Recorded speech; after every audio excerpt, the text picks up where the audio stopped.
in, ladies and gentlemen, to NBR, or as we like to call it around here, Nothing But Rants, the show where I find topics that I'm oddly passionate about and I pontificate upon them. These are not hot takes, but rather takes that I'm hot about. What's up? Really like that. You really like that?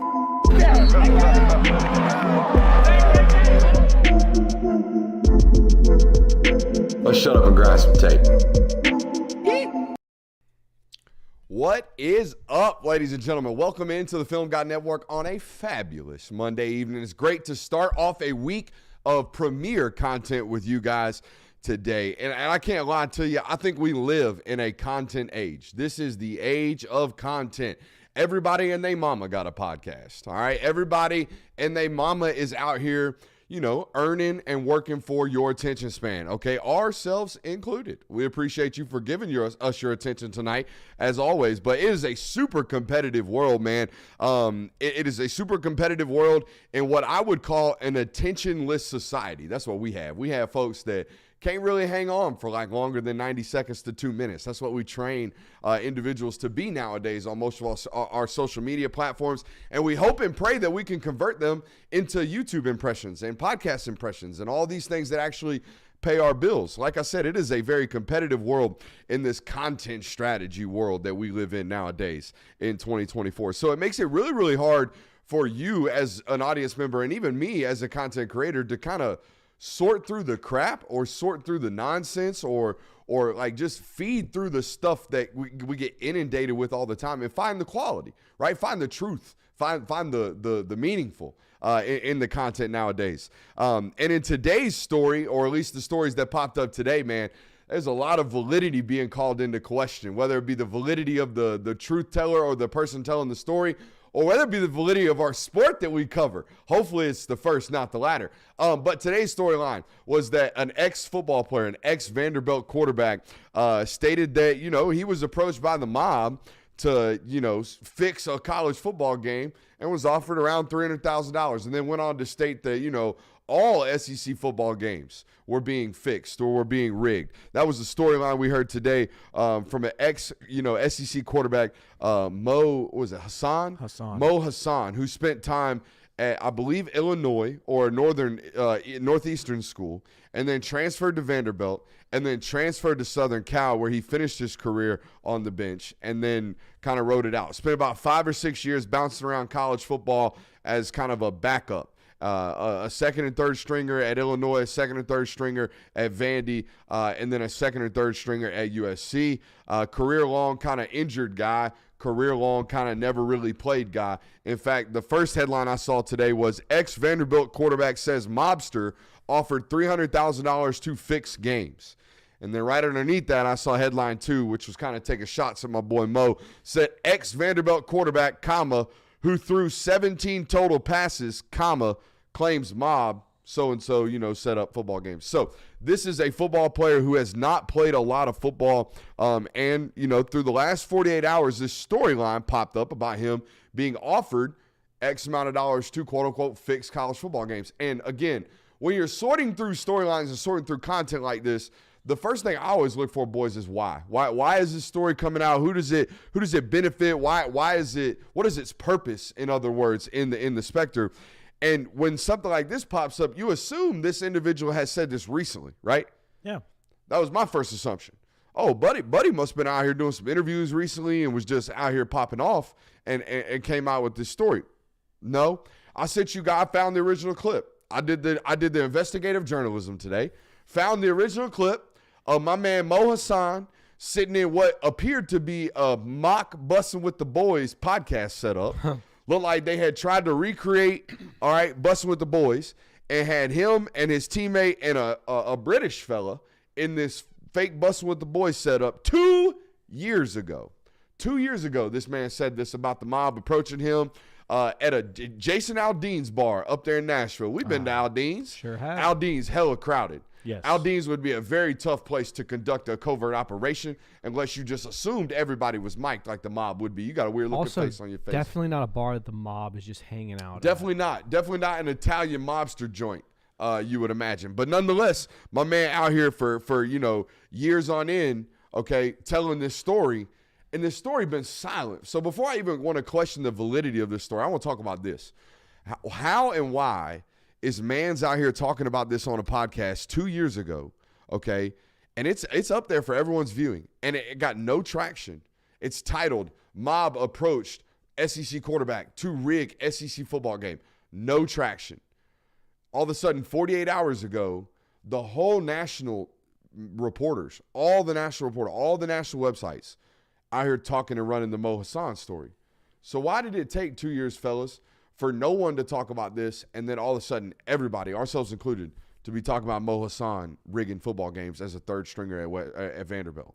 My only assumption was that somebody was doing a typical offseason deep dive and just somehow ended up in the wormhole of what offseason college football or football of player-produced content. Yeah, of just like, you click on one link, then you jump to another, and then maybe somewhere, again, in this wormhole of links that you've been on, Mo Hassan's name pops up, and you click on his, and it's like, oh, he made some hefty accusations about college football in the SEC, and then you end up watching a mock Bussin' with the Boys. Yeah, someone definitely came across it via their algorithm or looking up Mo Hassan for whatever reason, found that, and then immediately it's, this would make a great YouTube short or a TikTok, and then you do that into a format and put it on a format where people who talk about college football can see it, and it explodes to then national media begins to run with it. It's just one of those things where it's such a groundbreaking story that I think people immediately wanted to spit it out as fast as they could again, since it hadn't been circulated the first few times. Like, we see news get broke that hasn't been broke, that's already been broke like 6 months ago. Like, I was on Snapchat the other day, and I saw a Snapchat story headline of, why was this quarterback crying after a game? And it was the Caleb Williams thing. Like, that game was 5 months ago almost. Yeah. Why is that on my Snapchat story now? So stuff like that where news just kind of gets recycled just so you can click on it. I think this is one of those things. Our boy Mo Hassan, I did some research on him today. Since he has said this as a backup at Vanderbilt in his fake Bussin' with the Boys podcast studio in Nashville, since he said this in the 2 years that have culminated, he has since transferred to USC, torn an Achilles, set out the 2023 season, finished his college football career, wrapped up his rehab process, attempted an NFL career, got cut by the Tennessee Titans there in Nashville again, and then has since, in February, most recently, tried to work out for the USFL and has not been picked up. So my boy Mo had been grinding through it. My boy Mo also had like 6 different season-ending injuries during his college football career. I think tore both of his knees, tore an Achilles, had multiple concussions, playing the quarterback position. So my boy Mo, if you're out there listening, he's an aspiring media personality, it seems. My boy Mo out there listening, I just confirmed that, your career to me confirms that they don't actually look out for the quarterback.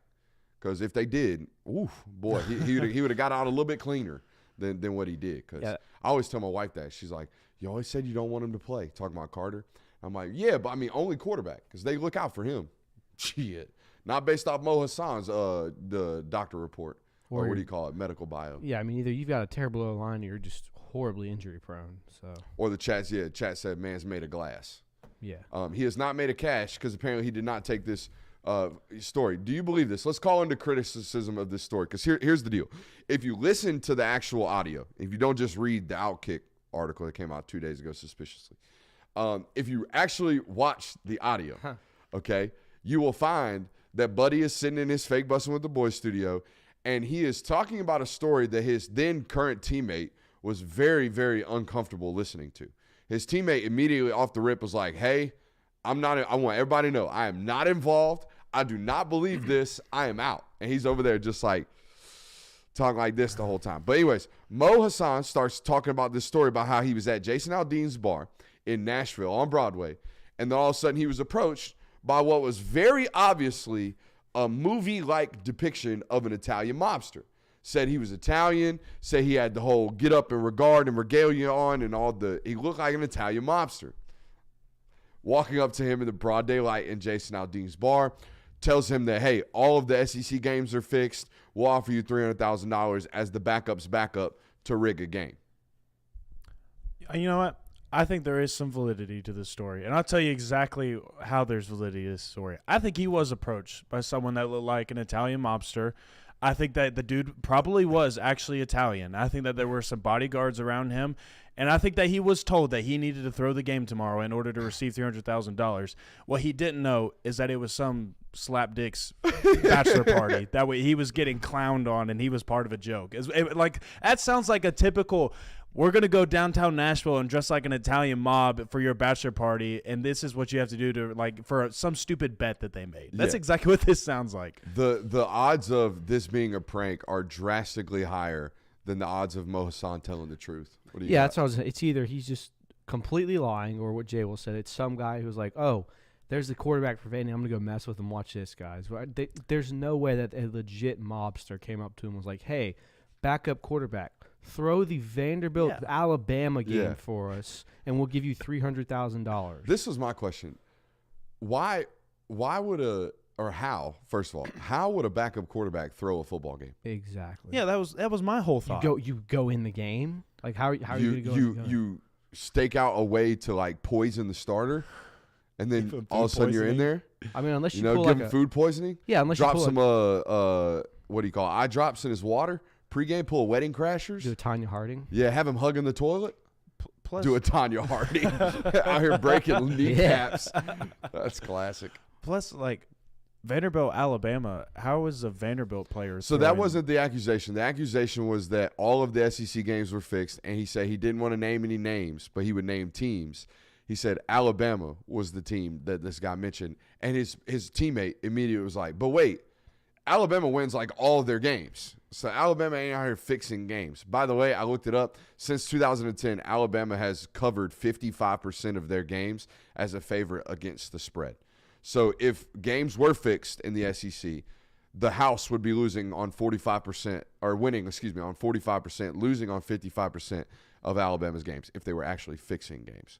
Yeah. But the team you would want to approach is Vandy. Yeah. Because you could be like, hey, Vandy, y'all going to lose anyways. Just lose by 35 today instead of 28. So maybe that's what the play was. They're hoping that eventually Mo Hassan gets put into the game. Yeah. And it's like, instead of you getting a garbage time touchdown, how about you throw a garbage time pick six? How about you just be even more garbage juice? That seems like such a dumb thing to do if you're a mobster, is to put down $300,000 and be like, hey, backup quarterback, if you do possibly get in, suck even worse. Like, I don't get that. That makes no sense. And suck even worse as the backup. Yeah. Like, it's Vanderbilt, Alabama. I don't think Alabama hasn't beaten Vanderbilt by 30 points, less than 30 points in 15 years. The idea that you're coming in and then accusing the rest of college football and undermining the integrity of the sport for what I think is clout. I mean, let's be honest. Like, the only reason why you'd come up with this story is because, one, you think it's going to get people talking about you, which it did 2 years later, or you're just dumb enough to believe that some guy actually came up to you and convinced you that he was in the mob and wanted you, the backup quarterback for Vanderbilt, to throw the game. I'm still, for the life of me, cannot figure out why this took 2 hours to hit the time, or 2 years, to hit the time. I don't know either. This seems like a plant. If I ever conspiracy, put the tinfoil hat on. If I ever believed in plants, this would be the plant. Why would this story pop up? What does it provide us other than a talking point about, hey, gambling around sports kind of weird, you know, kind of some blurred lines here. We're gonna see more of these things, type of storylines, and talking points. That's the bigger, larger talking point, right? That gambling in sports and the mutual blurring of lines is going to cause more and more problems like this moving forward. But this is a fake story from 2 years ago that hit your timeline as if it was real shit. Did it not? Yeah. It hit my group chat like it was real shit. Yeah. It's a Fugazi story. It's a non-talking point that's set for 2 years and now got thrown on our timelines as a plant. I mean, the whole graphic was like breaking news. Breaking news. SEC games rigged. Yeah. I for the life of me, I can't really understand why it took 2 years, other than someone came across and was like, why has this not been talked about yet? Like, ooh, I found a gem buried in YouTube of this podcast of this guy's a SEC quarterback.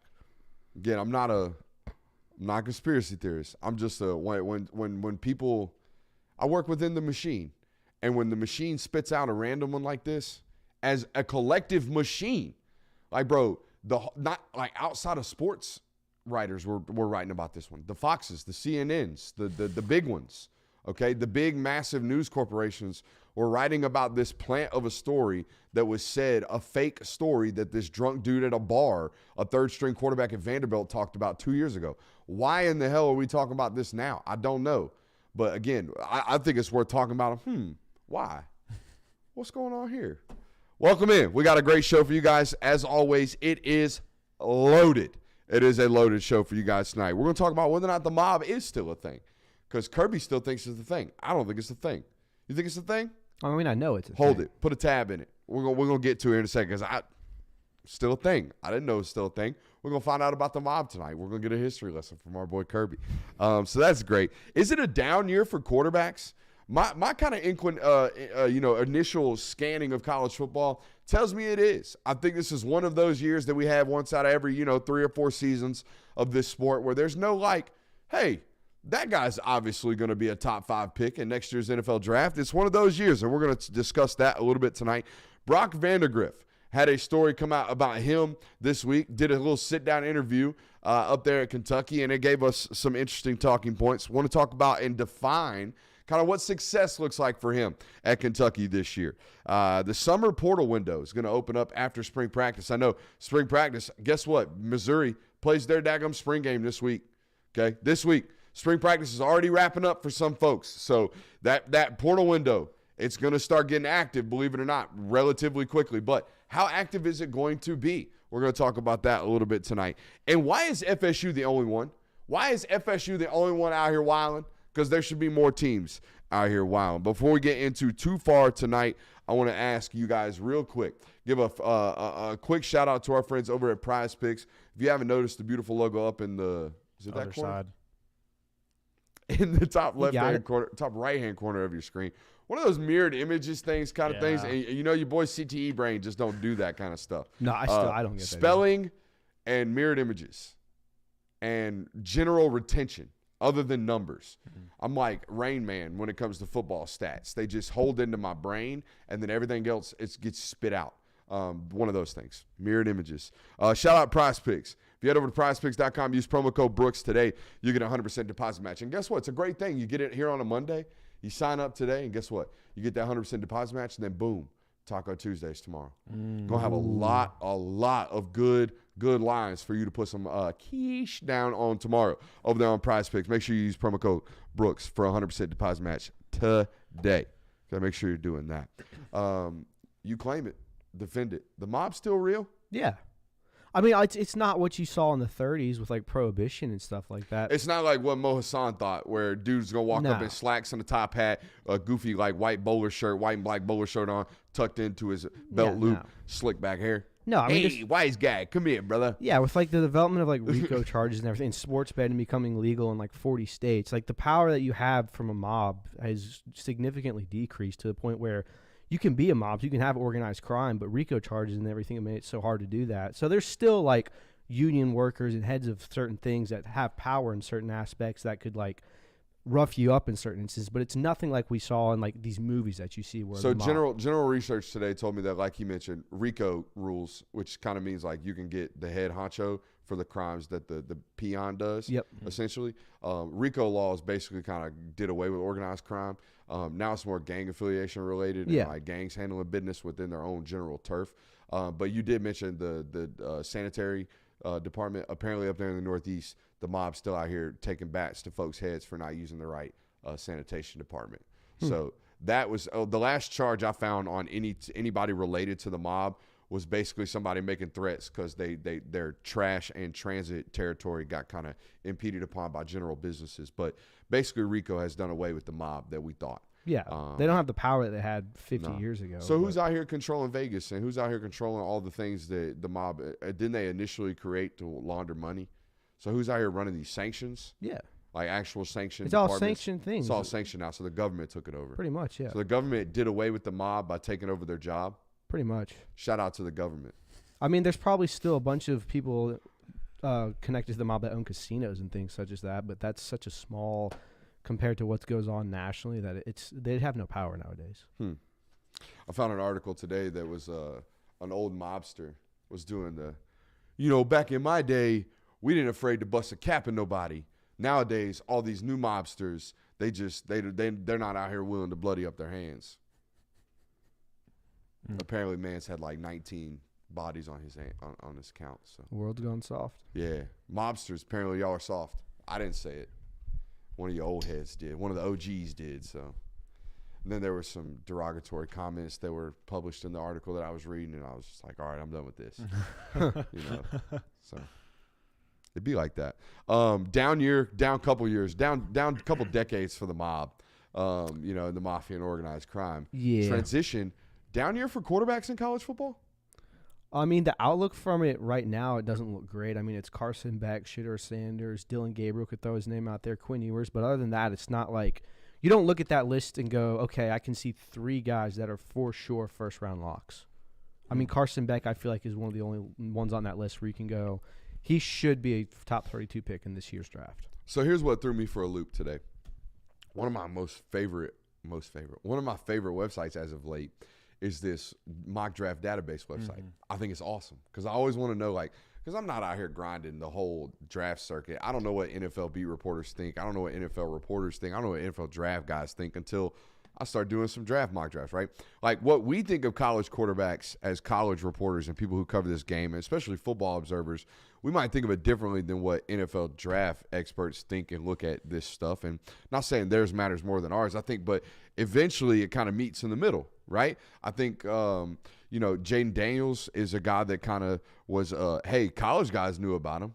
There were people going into the season thinking that he, Heisman hype, LSU, at least national title hype for that offense coming back from last year.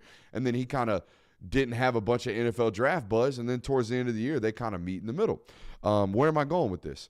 If you look at NFL mock drafts for next year, and it's very early in this process, they have no freaking clue what to do with the quarterback position. The NFL looks at this year's class as if there's no alpha, there's no premier guy. And if you look at the list of names, I went through them, and you kind of rattled off some here.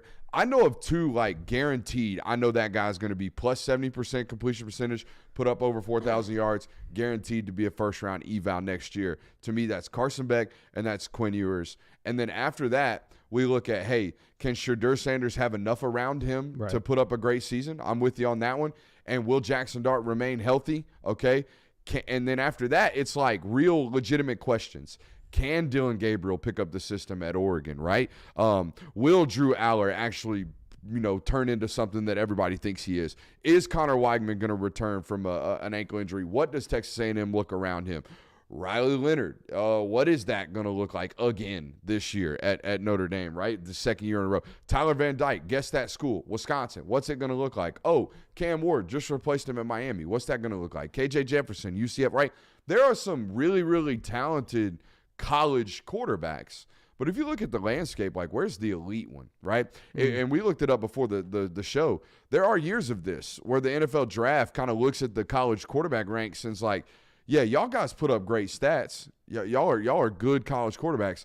We're not really interested in drafting you. You mentioned the 2022 NFL draft in pre-show. That was the Kenny Pickett draft. You go back a couple years before that, and there's a very similar draft where it's man, we're going to punt on all these quarterbacks. We'll see y'all next year. So it's just interesting. I look at the landscape of college football right now with regards to the quarterback position, right? Will Howard, another one of these guys that's mentioned in this list of kind of good college quarterback. What's the NFL going to look at with regards to that guy? How are they going to process that arm talent or lack thereof on the next level? So I look at the landscape of college football, and I'm I would feel good right now. The safest bet on who's going to be the number 1 quarterback pick next year as Carson Beck. Yeah, I think that's the consensus that everyone agrees with.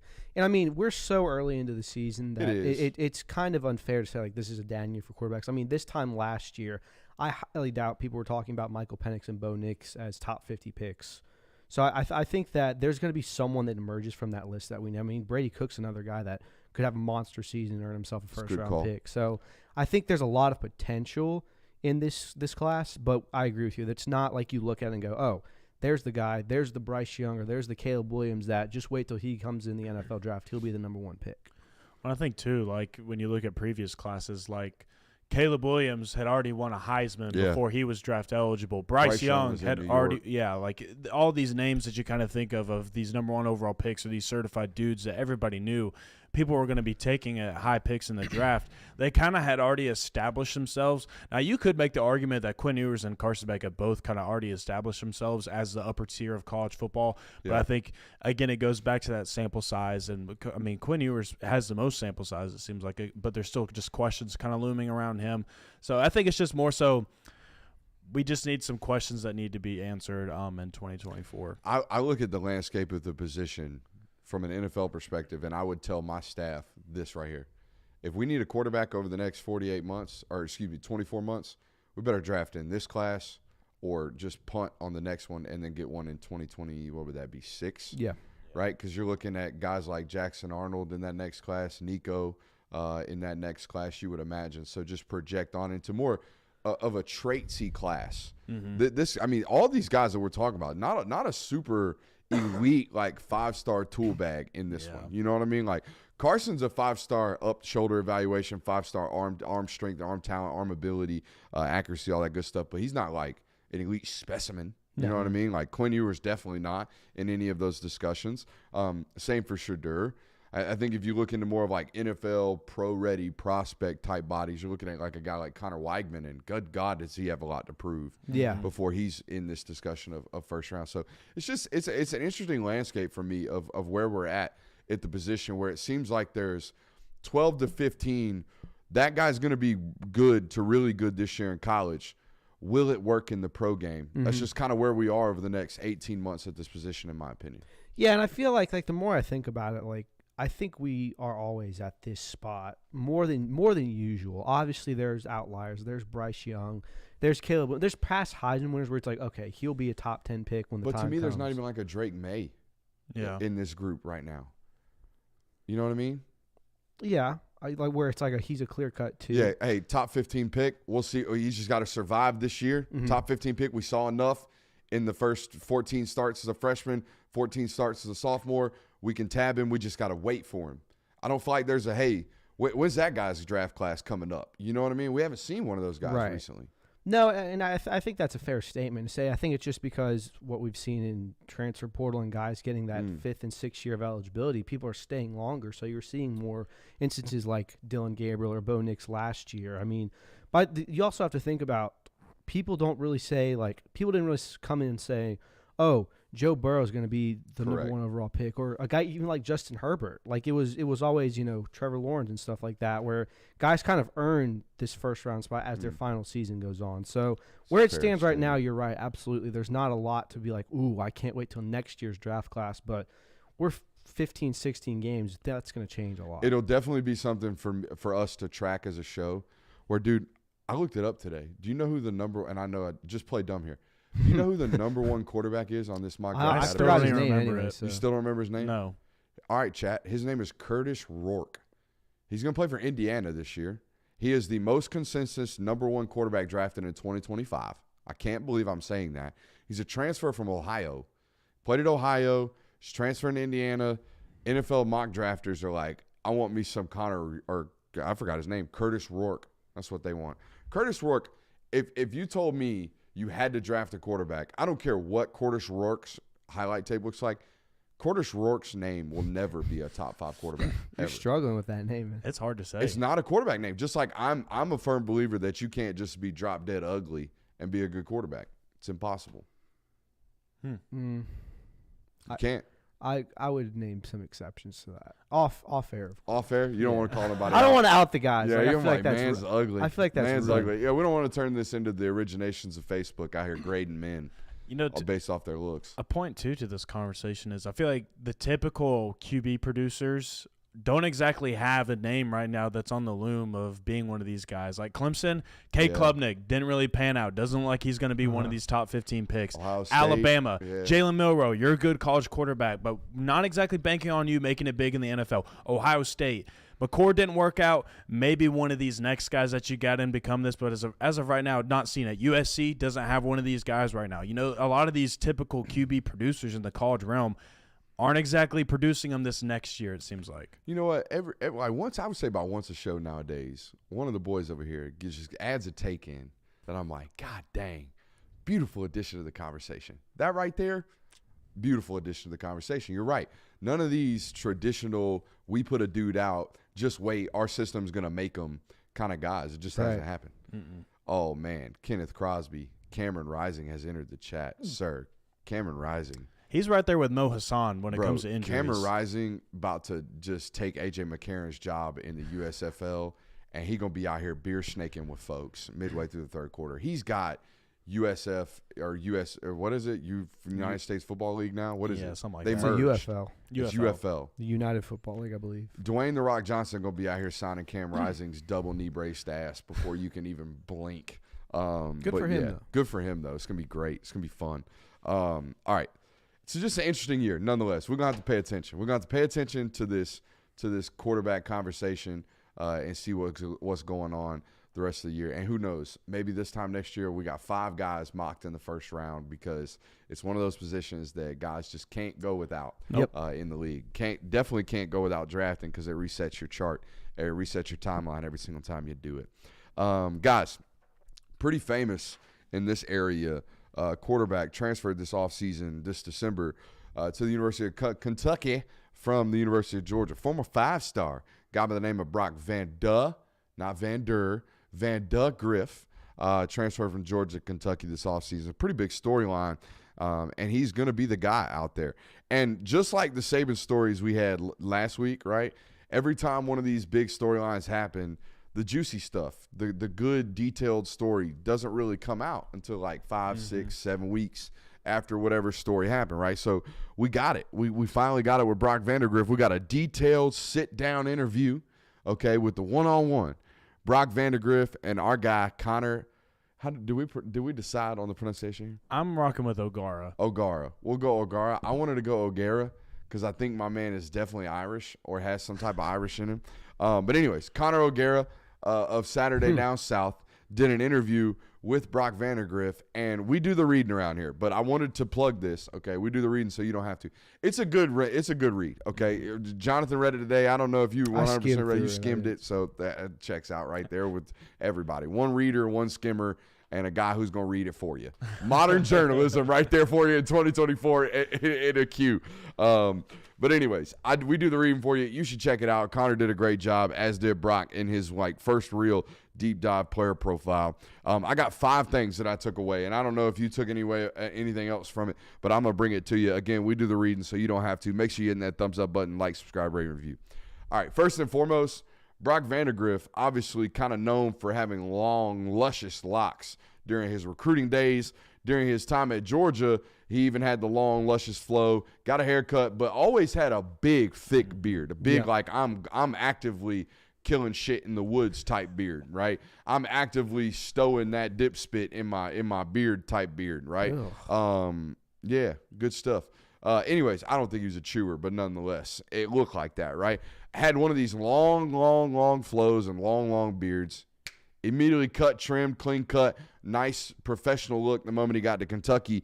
And this was something that apparently David Cutcliffe, a famous, long-time big head honcho in the football worlds, told him. Here's the quote right here. During one of their recent conversations, Cutcliffe put it bluntly for Vandagriff. Coach said, "No quarterback has long hair. You need to cut it." Vandagriff said, "I said, yes, sir. I got a haircut a week later because that's how much I respect Coach Cut." Trevor Lawrence would like a word. Lawrence would like a word. Gardner Minshew would like a word. Sam Hartman would not like a word. Sam Hartman is not going to be playing quarterback much longer. So David Cutcliffe would like a word with Sam Hartman if I could stand on Cut's table here, but he's kind of right. He's kind of wrong. Justin Herbert, is that long hair? He's flirting with it. Tom Brady. That's kind of like seasons. Cali. That's kind of Cali boy flow. That's not real long hair. That's like curly, kind of like skaterboard cut.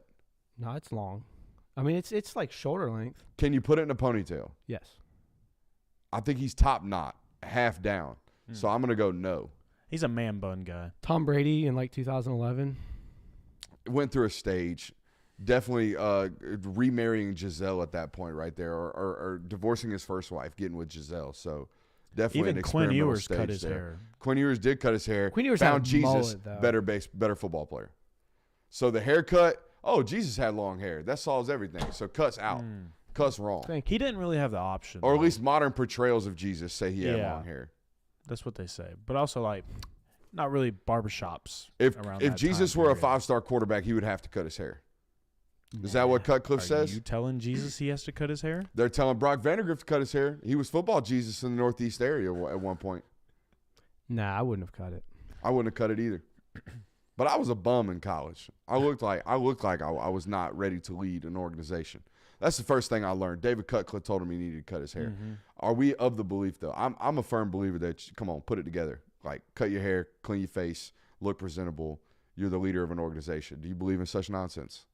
I mean, I got a slight nod from the company man here, haircut. No, and the mustachioed producer says, no, thank you. having like your haircut doesn't make you look presentable. I don't agree with that. Like if it's like raggedy and bushy, but it was like what we saw, it was fine. Okay. Cutcliffe said wasn't good. Shit's got to go.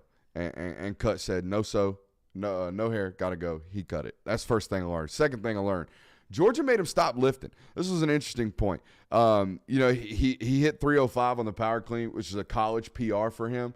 But he was a 325-pound power cleaner coming out of high school at Prince Avenue.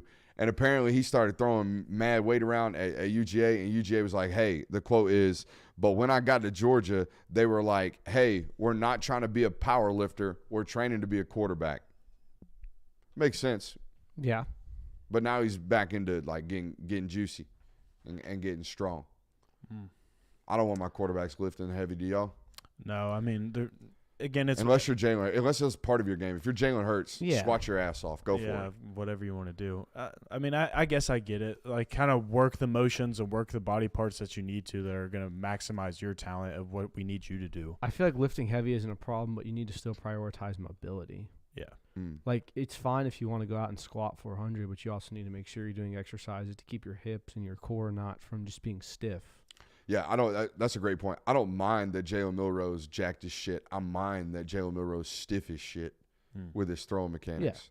It looks better in that one video we saw. It looked a little quicker, but the stiffness with which this quarter and your lower what they call your T-spine, right, where your lower body meets your upper body. How that moves and how fluid that is really matters to me. The rest of the stuff's ancillary. Again, word of the week. Word of the last couple shows, ancillary. But yeah, that was interesting to hear. Just the Georgia made me stop lifting portion. The other Georgia interesting little factoid here in this story was just how much of and we knew this based off being an insider in a show that's been covering Georgia for the last couple of years. There was a big transition and learning curve for him when he got to Georgia and Monken took over as the offensive coordinator, because Monken's system, very pro style, but more so pro style, very lengthy in words and in terminology, and variety of motions and a variety of formations and different packaging and different dressing that he had on all of his plays. One of the quotes in this article was that Georgia and Monken only had 25 plays, but they had 75 different ways of running all 25 plays, 75 variations of 25 plays. And if you've watched Georgia play football over the last couple of years, that's exactly how it is. I mean, it is. We have these 12 to 15 things that we do really well. We have 10 kind of additions and kind of spinoffs of those 15 things.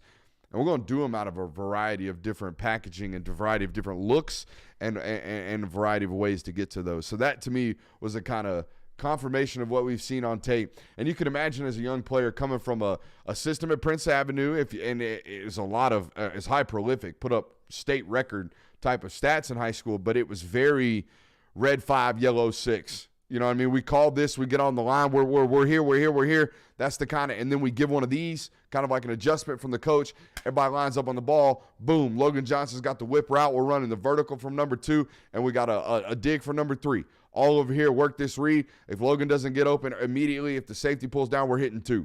All right, if nothing's open, pull the ball down, let's get after it. That's totally different than what he was running at Georgia, and you can imagine there being some type of transition period and absorption period for him that needed to be had there. So that was a confirmation of what we'd always been told about his time at the University of Georgia. Now, the next thing that I learned, I don't know if I necessarily believe in, but we're going to call it true for the story's sake. If you believe the story, there is a portion of this story right here that said about the NFL decision that Carson Beck had this spring. Beck then had to decide his future. He and Vandegrift had developed a close relationship during their countless hours spent together the past 3 years. So when Beck decided to return for year 5 in Athens, he told his understudy first. That made Vandegrift's 24 decision much easier. To the transfer portal he went. Now, boys, we're avid Georgia beat reporters, so we know these dates and timelines. Mm-hmm. We know that Brock Vandegrift entered the portal, I believe, the Tuesday the portal opened. Okay, portal opened on a Monday afternoon. Mm-hmm. He hit the portal Tuesday. That was early December. That would have been right after the SEC championship game. The 7th of December. Correct. December 4th. December 4th is when we put the article out. December 3rd is when the portal opened. December 2nd was the SEC championship game. Okay? Carson Beck didn't publicly announce that he was returning to the University of Georgia until December 20th. Something like that. Look that one up for me. So I'm calling cap on this, but that's cool. That's awesome that Carson would have told Brock, hey, you need to get going. I'm coming back.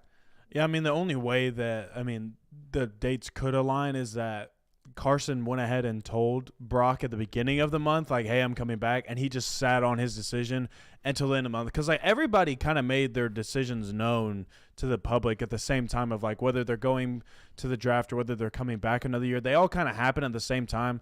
So that's the only thing that I could think of is that, Carson wanted to do it at the same time as his teammates did and maybe not overloom or overshadow some other decisions that were made. So Beck announced that he was coming back on December 18th, which if you think about it is about 2 weeks after the SEC championship game.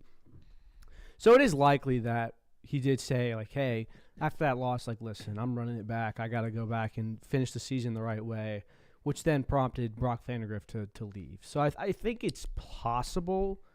The idea that Carson Beck sat on that decision for 2 weeks seems unlikely because if we remember, there was a lot of, he doesn't know yet. He's waiting on NFL evaluations to come out. He kind of wants to see. But this makes it seem like Carson Beck knew the second that Georgia lost to Alabama. I think the idea that Brock Vandegrift entered the portal on the 4th, right? 3rd? 4th. He committed to Kentucky the 5th, right? No visits, no nothing. I think it's more likely that Carson Beck told Brock Vandegrift December 3rd that he was coming back and then waited 15 days to tell the world? Or do you think it's more likely that Brock Vandegrift and Kentucky might have, decided upon each other? Had a little plan. Yeah. Yeah, you could play devil's advocate and say, Brock Vandegrift had been in talks with Mark Stoops and been like, hey, Carson Beck doesn't come back. I'm going to stay here and finish my career as a Georgia Bulldog. I love this school. But if he does, I'd love to enter the transfer portal and come to Kentucky. That could have been what happened. But, yeah, he committed to Kentucky on December 6th. So 48 hours within him entering the portal, he was a Wildcat. So he definitely knew where he was going when he entered. The other thing I learned from this article is that he still has a lot of learning and general conversations that need to be had with his new offensive coordinator, our guy, old Buck Hamilton, or whatever his name is. Came over there as new OC. There was a point in the conversation where Connor O'Gara asked Brock Vandegrift, are you and your new Buck or your boy Buck going to go hunting or whatever? And Brock Vandegrift laughed it off and was like, I think we need to talk about install number 1 before we start talking about hunting together. So there's that. He has not even gotten into install yet with his new OC, which is, to be expected. But, it's March. They play a football game in 6 months. Yeah. Got a lot to growth. Again, it could also be a smoke screen where they have done some install. Very much and they have met and gone over playbooks. Like Kalen DeBoer saying, I haven't talked to Nick Saban over the phone once. I guarantee that he's at least had face-to-face conversations. I'm sure Brock and the new OC have had at least some conversation about, hey, this is the idea of the offense we want to look like. All right, so that leads us to our next question, which is what does success look like for Brock Vandegrift in year 1? this very clearly looks like a 2-year plan. If you read the article today, part of the reason he left for Kentucky, he wanted to sit it out and wait it out at Georgia, but the idea that you were just going to be able to play your 5th year at Georgia and then go to the NFL and have a proper evaluation and a proper shake at things in the NFL just isn't true. It's just not going to be possible, right? You need to play 2 years at the position to get a true shake of an evaluation at the next level. We're seeing that with Carson coming back this year. That's the whole reason why, right? He wants to get that 2nd year of starting under his belt. So this is very clearly a 2-year plan at Kentucky. I personally, I'll define what success looks like for him in a second, but and reading this and watching some of his interviews at Kentucky, I think it's very, very good, and I'm happy that we get the opportunity to see 5-star face of a program, Brock Vandagriff, because to me that's exactly what he is. He carries himself like somebody that you would want to be the CEO of your program. This isn't going to be somebody that has additional questions asked to his teammates because of something that he did or something that he said, which is so often the case when some guy takes over your program, right? Some guy, whoever he is, however talented he is, 9 times out of 10, they stick their foot in their mouth, right? He's not going to be up here. And even at the basis and most fundamental and, innocent version of this, right? Cade McNamara is a starting quarterback at Iowa last offseason. And he steps his foot in his mouth about some sexual innuendo, right? Has a big goofy joke. We come on here, we make fun of him. We're not going to have any of that with Brock Vandagriff. You're definitely not going to have him overstepping his bounds, talking about we're the best team in America, yada, yada, yada, putting bulletin board material. There's no ends, right? There's no either end of this discussion. He's going to straight line you. He's going to be a professional. He always has been since day one. It's part of that coaching kid stuff that we see all the time being draped over this. But in terms of what does success look like for him this year, I want to see 2 things. I want to see pocket maturity. Okay, I want to see somebody who's actually maturing and willing to process within the pocket, but I also want to see somebody who avoids being turnover prone. Yeah. I think those are 2 things that we didn't necessarily hear about Brock, but that we expect him to have problems with at Kentucky. I expect to see a guy who bails out of pockets just slightly too early, something that's going to need progression and maturity of, right? So pocket progression, and I also want to see, hey, does the guy see the field well enough to not throw just blatant mistakes, worthy interceptions. Yeah, and that was something that he mentioned in the article specifically. I think they asked him something like, what is something that you're really trying to focus on this year at Kentucky, trying to grow on? And he specifically mentioned being a pocket passer. He even gave a little shout-out to Carson Beck of a throw that he made against Tennessee on 3rd and 12 to Dylan Bell. He's like, those are the throws that I want to be making in clutch moments on 3rd downs in the red zone. Like, those are the things that I want to do as a quarterback and grow into. So it sounds like he's aware of those types of things, but actually doing that on the football field on a Saturday, 2 totally different things. One thing I was told from the University of Georgia during his time, you could see this in ways that they used him in G-Days and different games when he actually got in. This is one of the best play action on the move throwers that they've ever seen inside that building. Once he puts the belly in the ball of the back, has time to boot out and start working downhill, you will see some of the highest velocity, highest wow throws you've ever seen in your life. And I know for a fact you're going to see that this next year. Yeah. Whether he turns the ball over, whether he runs out of pockets that are clean, whatever. He's going to make wow throws every single Saturday. And if you're one of these, particularly Georgia fans, right, pain and regret people, if you're one of these people that just watches one wow throw and you start to salivate and you're like, holy shit, what could have been? Man, don't watch Kentucky games this year unless you want to watch the whole 4 quarters, okay?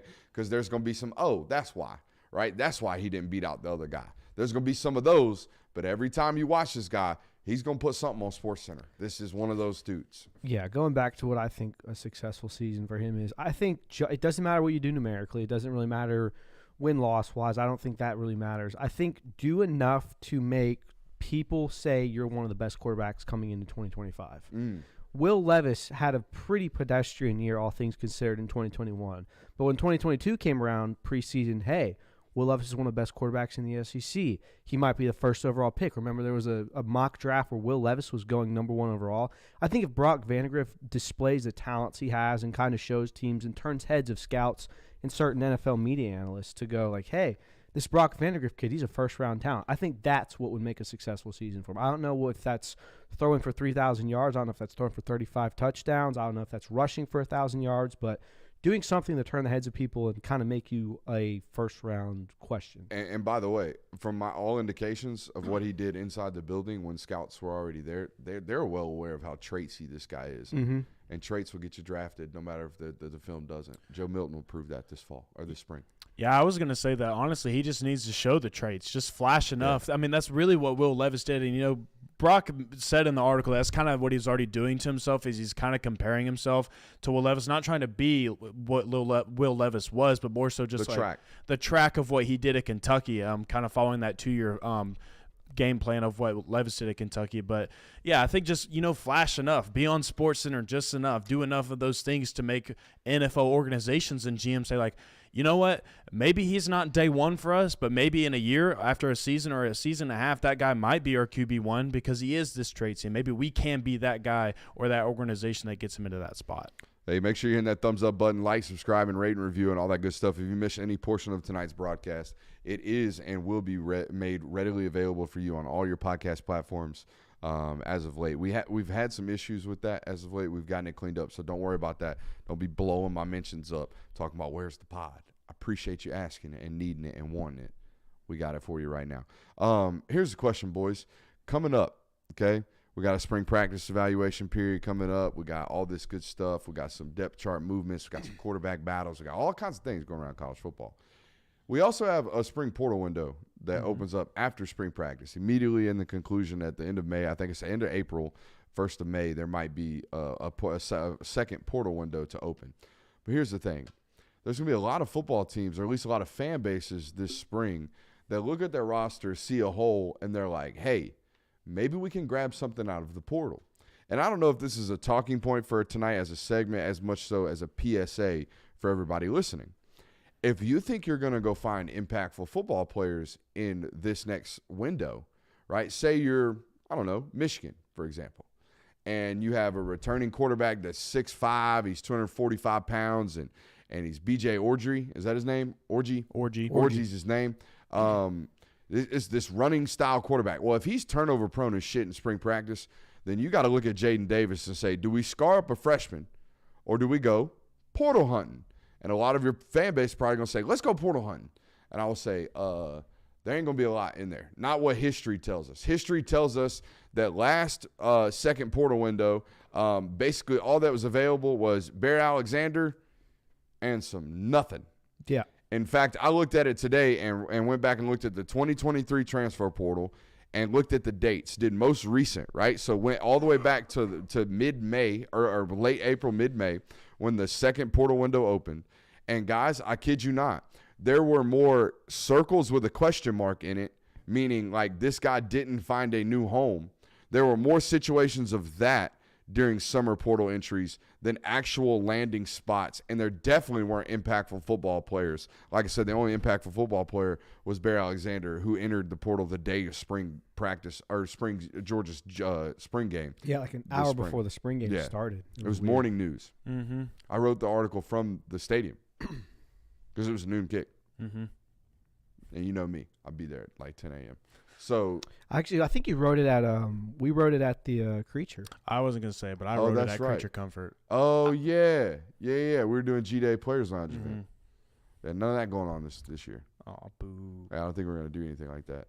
It's tough. But no, if you're looking for a Band-Aid solution this summer, you ain't getting it. Yeah, not out of the portal unless you do some tampering. Yeah, I mean, it makes sense. Like, if you're a player, you don't want to have to transfer somewhere in the summer when you're already a spring behind. Correct. Because the reason you're leaving is likely because you didn't win out a starting job. You're probably not going to win a starting job if you go to a different school. You have to start all over behind the spring practice unless you're just immensely talented. And the same things goes for teams. You're not going to want to start developing your roster after the spring practice ends because you need to have that thing ready come summer camp to go into the fall.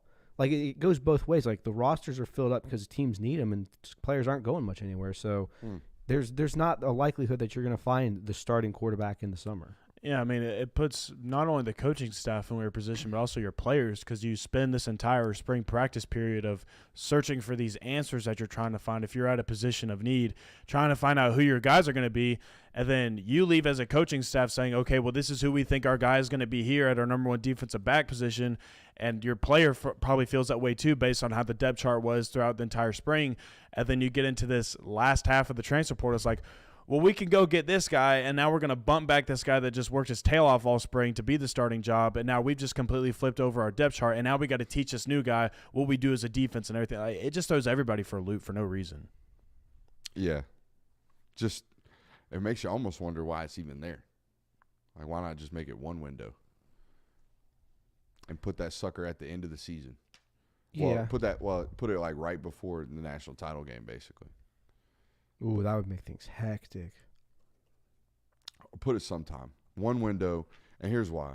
I think you need one window for general stability of the sport purposes. Right. Because I think it's good for kids to know that you got to kind of stick around for 365. So I thought of another meaningful contribution from the transfer portal this time of year. Darian Kendrick was a transfer portal addition. Because he got a gun charge. He That's entered right. the portal in March, and he committed All to right. Georgia in June. So fight your teammates, lose a quarterback position battle, or get a gun charge. About the only way you're going to get a reasonable impact player in the spring. Guess so. Seems that way. All right. There you go. I got a question. Why is Florida State the only one being loud and obnoxious in these non-traditional or non-actual meaningful conferences? Okay, because here's the deal. Loud and obnoxious in what way? Like, I was about to say, you got to narrow this I'm about to down. lay it out for you. You ready? We all agree the SEC and the Big Ten are angling, or at least providing a pathway to where they just say, hey, sorry, the rest of you guys can piss off. We're going to go make a super league. We all agree? Yep. It's written on the wall. We all also agree that Greg Sankey and our boy Tony Petitti are just out there just slapping it around in these meetings, telling the ACC and the Big 12 that they're a peon conference, right? I would say so, yeah. That's We probably- also all watched we just lost power or something. No, we're good. Our screen just went out. Anyways, we all watched the college football playoff last December. Tell the ACC, your champion doesn't really mean shit, right? We all saw that, right? Yeah. Yep. So why is Florida State the only member of these other peon conferences out here making enough noise to where the SEC and the Big Ten is like, we might want to snab that guy. We might want to go pick them up. Because Florida State has made it clear. They are going hell or high water. They're getting the hell out of the ACC. And it's going to happen soon. I always thought it was impossible. It sounds like something's going to shake. Yep. It sounds like they are going to leverage their future for the next 15 years to get the hell out of that conference. And nobody else seems to be making this move. Why? Yeah, I mean, I said that when the whole committee debacle came out. I was like, this is pretty much doomed the ACC moving forward. But I think Florida State's doing that, or the loudest, just because they're the most vindictive about this. Yeah. Like, you can make a Lawsuits. you can make a very good argument that the ACC is kind of the reason why Florida State didn't compete for a national title this season or got beat down by Georgia. Whereas Clemson, I mean, yeah, they're the next big power in that, but they didn't really lose anything because of the ACC this year. They were eliminated by November. So I think Florida State's kind of doing this, and it's just also, it seems like the nature of that fan base. They were boisterous when Deion pulled Travis Hunter. They were boisterous when the committee selection happened. So I think it's combined with the fact that you have an extremely vocal fan base that's constantly like, we're out of here, we're leaving, the NCAA's the devil, all that, combined with the fact that you have boosters that are kind of feeding into that energy, like, okay, we want to be with the big dogs. Now, we deserve to be after what you did to us. So. I guess Clemson has quietly done this. Yeah. They've kind of like leaked it to reporters, hey, Clemson may be interested, SEC. Right. And it just generally makes sense. If you look at it like this, right, if we're just envisioning a super league, the Big Ten and the SEC obviously leveraging themselves as alphas here, obviously leveraging themselves as a very much so different product than the other power conferences, right? So much so that they're demanding a revenue split that favors them at, I believe, 14% over anybody else. It's like 52-38. and then 10% to the non-powers, right? I think it's how the college football new revenue model that they presented stipulates. So they've obviously gone about showing that they are going to split or have plans to split or will split if need be. So here's my question. If you're looking at there's only like 4 or 5 programs I would look at that they would say, hey, we probably need to go save them. That program's worth bringing with us. It would be programs like Florida State. It would be programs like Clemson. It would be Miami to me. Yeah. It would be maybe Utah, okay, and obviously Notre Dame. We look at those 6 schools, okay? I think that's 6, right? That brings us, all right, you had 18 from the Big Ten currently. You got 16 from the SEC currently. That's 34. Plus the schools I just mentioned. Clemson makes 35. FSU makes 36. Miami makes 37. Notre Dame makes 38. Okay? Let's add Utah. That makes 39. Put Utah in the Big Ten. That gives them 19. Put Notre Dame in the Big Ten. That gives them 20. Put the 3 SEC schools or ACC schools in the SEC. That makes them 19. And then we got to find an additional SEC school. Who we talking about here? Maybe like Oklahoma State? I'd put Louisville in. You'd put Louisville in. I like that. You know, get the interstate rival between Kentucky and Louisville. We'll put Louisville in. There's 40. Hard cap it at 40. Everybody else can piss off. How's that sound? I hate it. I hate it too. Sounds disgusting. Sounds like the way we're going because they're not going to unbalance 18-16, just take Big Ten SEC. And they're not going to leave Clemson, FSU, Miami, powerhouse football programs out to dry. No. Florida gets screwed no matter what, right? UF. Yeah. And here's why. Yeah. Because if we go to a Super League, they're adding 3 other teams in your state. Like Florida State and Miami are coming with us, Bubba. I hate to tell you that. If we go to a Super League, you're not leaving those schools out. And that means you're not for one fiddle. You know, right now the SEC has one fiddle in the state of Florida, and it's the Gators. But if we went to Super League, you would imagine they become one of 3.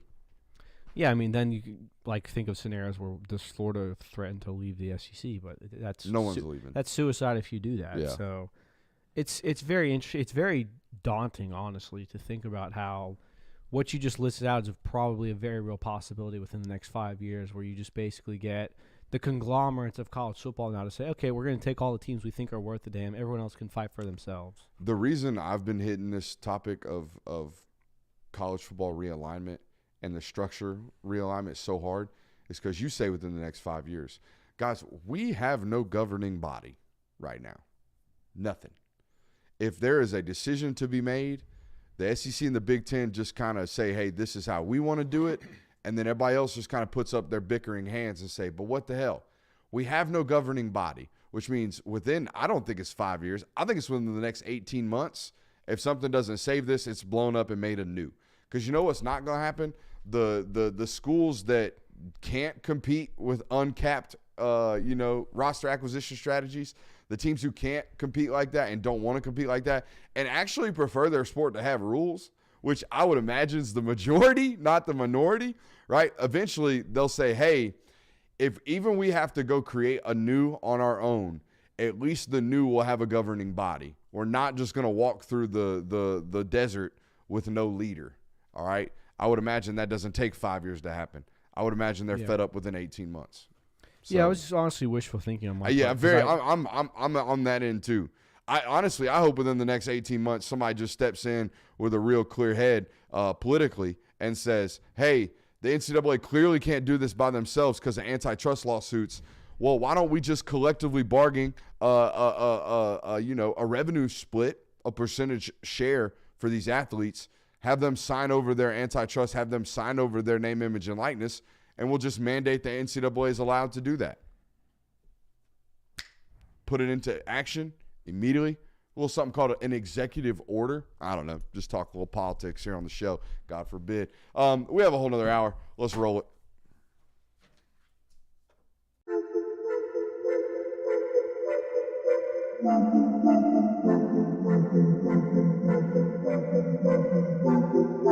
Welcome into Talk the Dog, the show where we find a bone to pick and a take to give. These are not hot takes. These is dog takes. Can I talk that dog?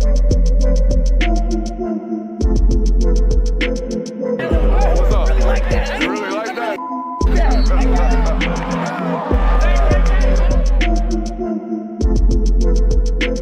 shut up and grind some tape. What is up, my people?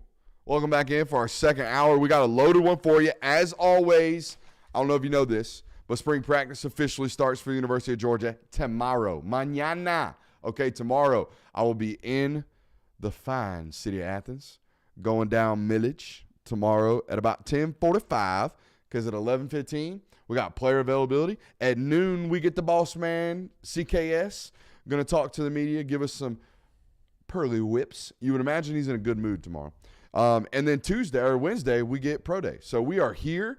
It is actively getting after it. I got a text message right now from a source telling me 25 kids visiting the University of Georgia this week during practice. I got some names on this sucker too. We will save this list for patreon.com/Brooks Austin. So get over there right now. This is a great time to be over there. Oh, it's a tremendous time. It's rumbling season. You know what I mean? And then we ain't talking tummies. We talking football. Okay, it is a rumbling season. Go get your nugs over there, patreon.com/Brooks Austin. But we are going to talk about the roster and depth today, okay? We are going ad nauseum, some would say. We're going to go position by position and can be getting kind of a general overview of every single one. But, boys, there is something worth talking about right now outside of the world of football at the University of Georgia. And that boy, whoo, he's hot. Yeah, he is. And his name is – we've talked about him before, but he deserves another shout-out because he's done – double shouts for the baseball program on this channel lately. Well, when you do it like this, you deserve double shout-outs. But Charlie Condon, the whole baseball team in general deserves a shout-out. They're 16-1 right now. I believe it's 16-1. They got a game against Iowa. Then they get into conference play this next weekend against Kentucky on the road. So the real stuff's about to set in. But nonetheless, I mean, Georgia baseball, and it's 6 games with 6 grand slams over this last stretch. Yeah, it's insane. Between the softball and the baseball program, over just this weekend, hit 24 combined home runs between Dinger the two City. of them. Call it the Classic City. It's Dinger City.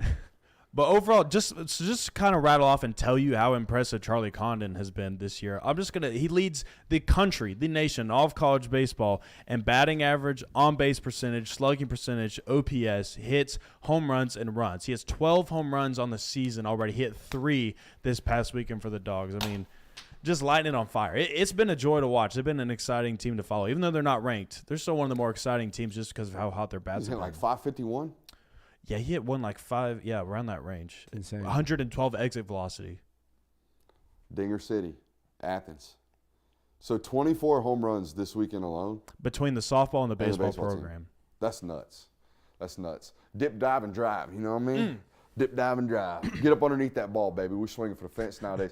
I would have loved to play baseball in this era of baseball nowadays because now, like used to, I had a coach that just taught contact, right? We want top hand strong. We want to hit that baseball, create some backspin. On top of the ball, baby. Yeah, we line drive baseball. You know what I mean? Nowadays, we got leg kicks. We got hand dips. We got to try to separate, reach, and come on, dog.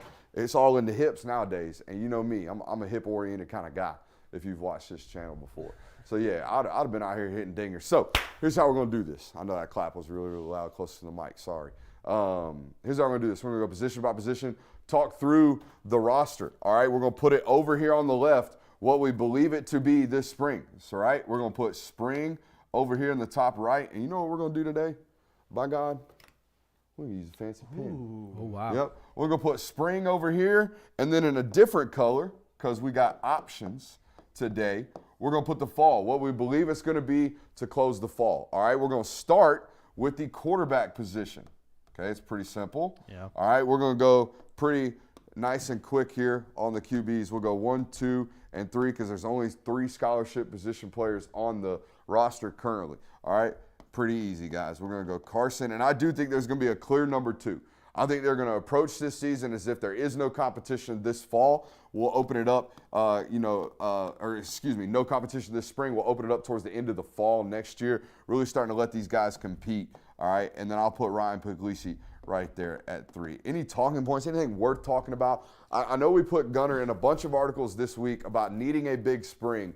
I think with 2's reps and an ability to even rotate in with 1s like he'll get this spring, I think this is his opportunity to really kind of stamp like, hey, I'm your option in 25 if need be. Yeah, absolutely. That's what I put in my article is like it's not necessarily important for Gunnar for 2024, but it's massively important for him going into 2025 just to kind of go ahead and have your name like ahead of the schedule, kind of like Carson Beck was when it was his time. It was like as soon as Georgia played their last football game before Carson Beck was a starter, it was known Carson Beck is going to be your starting quarterback the next season. That's kind of how Gunnar should feel coming out of this season as well, and it starts in this spring segment.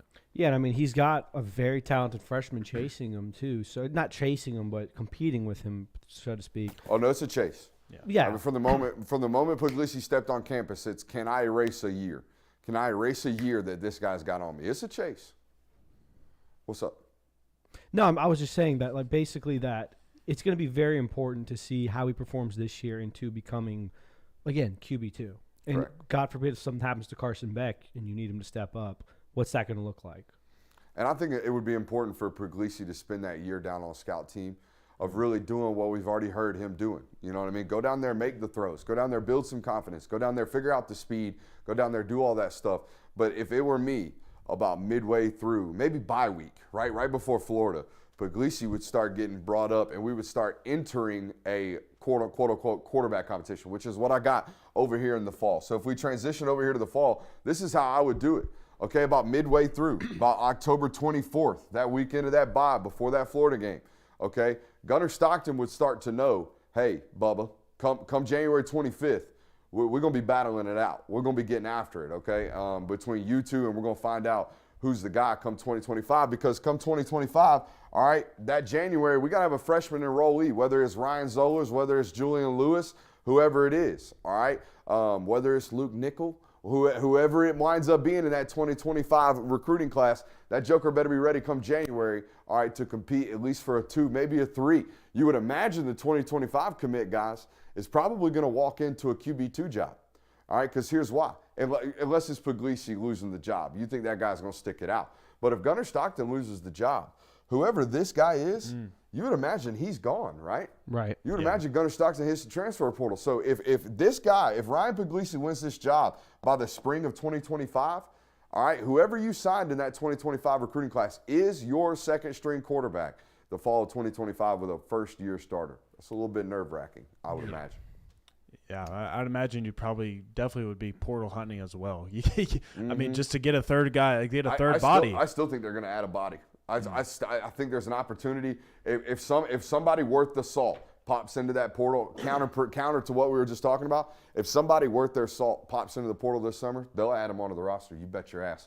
They're a scholarship short right now for a full semester, and that's making them nervous in that room or in that building. All right, let's go on to the next position. Do you want to stay offensive side of the football or do you want to flip defense? Let's go offense. All right, let's stay offense. We'll stay right near the quarterback. We'll go to the running back position. All right, this is an interesting one in the spring and in the fall because the spring has an impact player without it, and the fall, that guy's going to enter the equation, right? That being Branson Robinson. I'm going to go ahead and write him in over here at number 2. He is not going to be a full participant. In fact, I don't even think he's going to be a straight line runner this spring. I think you're not going to see a full Branson Robinson until maybe late September.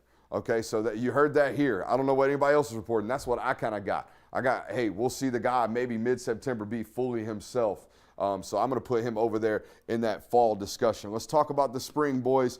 Who do we got atop this depth chart? Trevor Etienne. You got Trevor Etienne for general purposes, or like, hey, he's going to have to get educated this spring on the system. You can't walk out there day one and have a running back that's busting assignments. Yeah, I think honestly, the way it looks right now, Rob and Trevor Etienne. He's going to take day one That's snaps. fair. I think it's going to be 1A and 1B. I think Trevor Etienne will very quickly cement himself as a starting back in this offense. But just the way it goes right now, you need a guy with experience. You need a guy who knows what the hell he's doing. Yeah, I mean, plus Etienne talks about it like he was pitched. You're going to be our number one guy. Right. Oh, and he is by the fall. And this is why I think it's a huge, huge spring for this guy right here. It's a massive spring for Roger Robinson for this, kind of fact in general. In the fall, Trevor's going to be the guy. Yeah. All right, we know Roger Robinson's coming back. But we also know at least the first week this spring, now they might be able to tell Trevor in the huddle what they're doing because it's a practice situation. But when we go good on good, which is a major portion of spring practice, we're trying to really compete, put offense versus defense, really find out who we are, and really pop the pads for the first time in 3 months.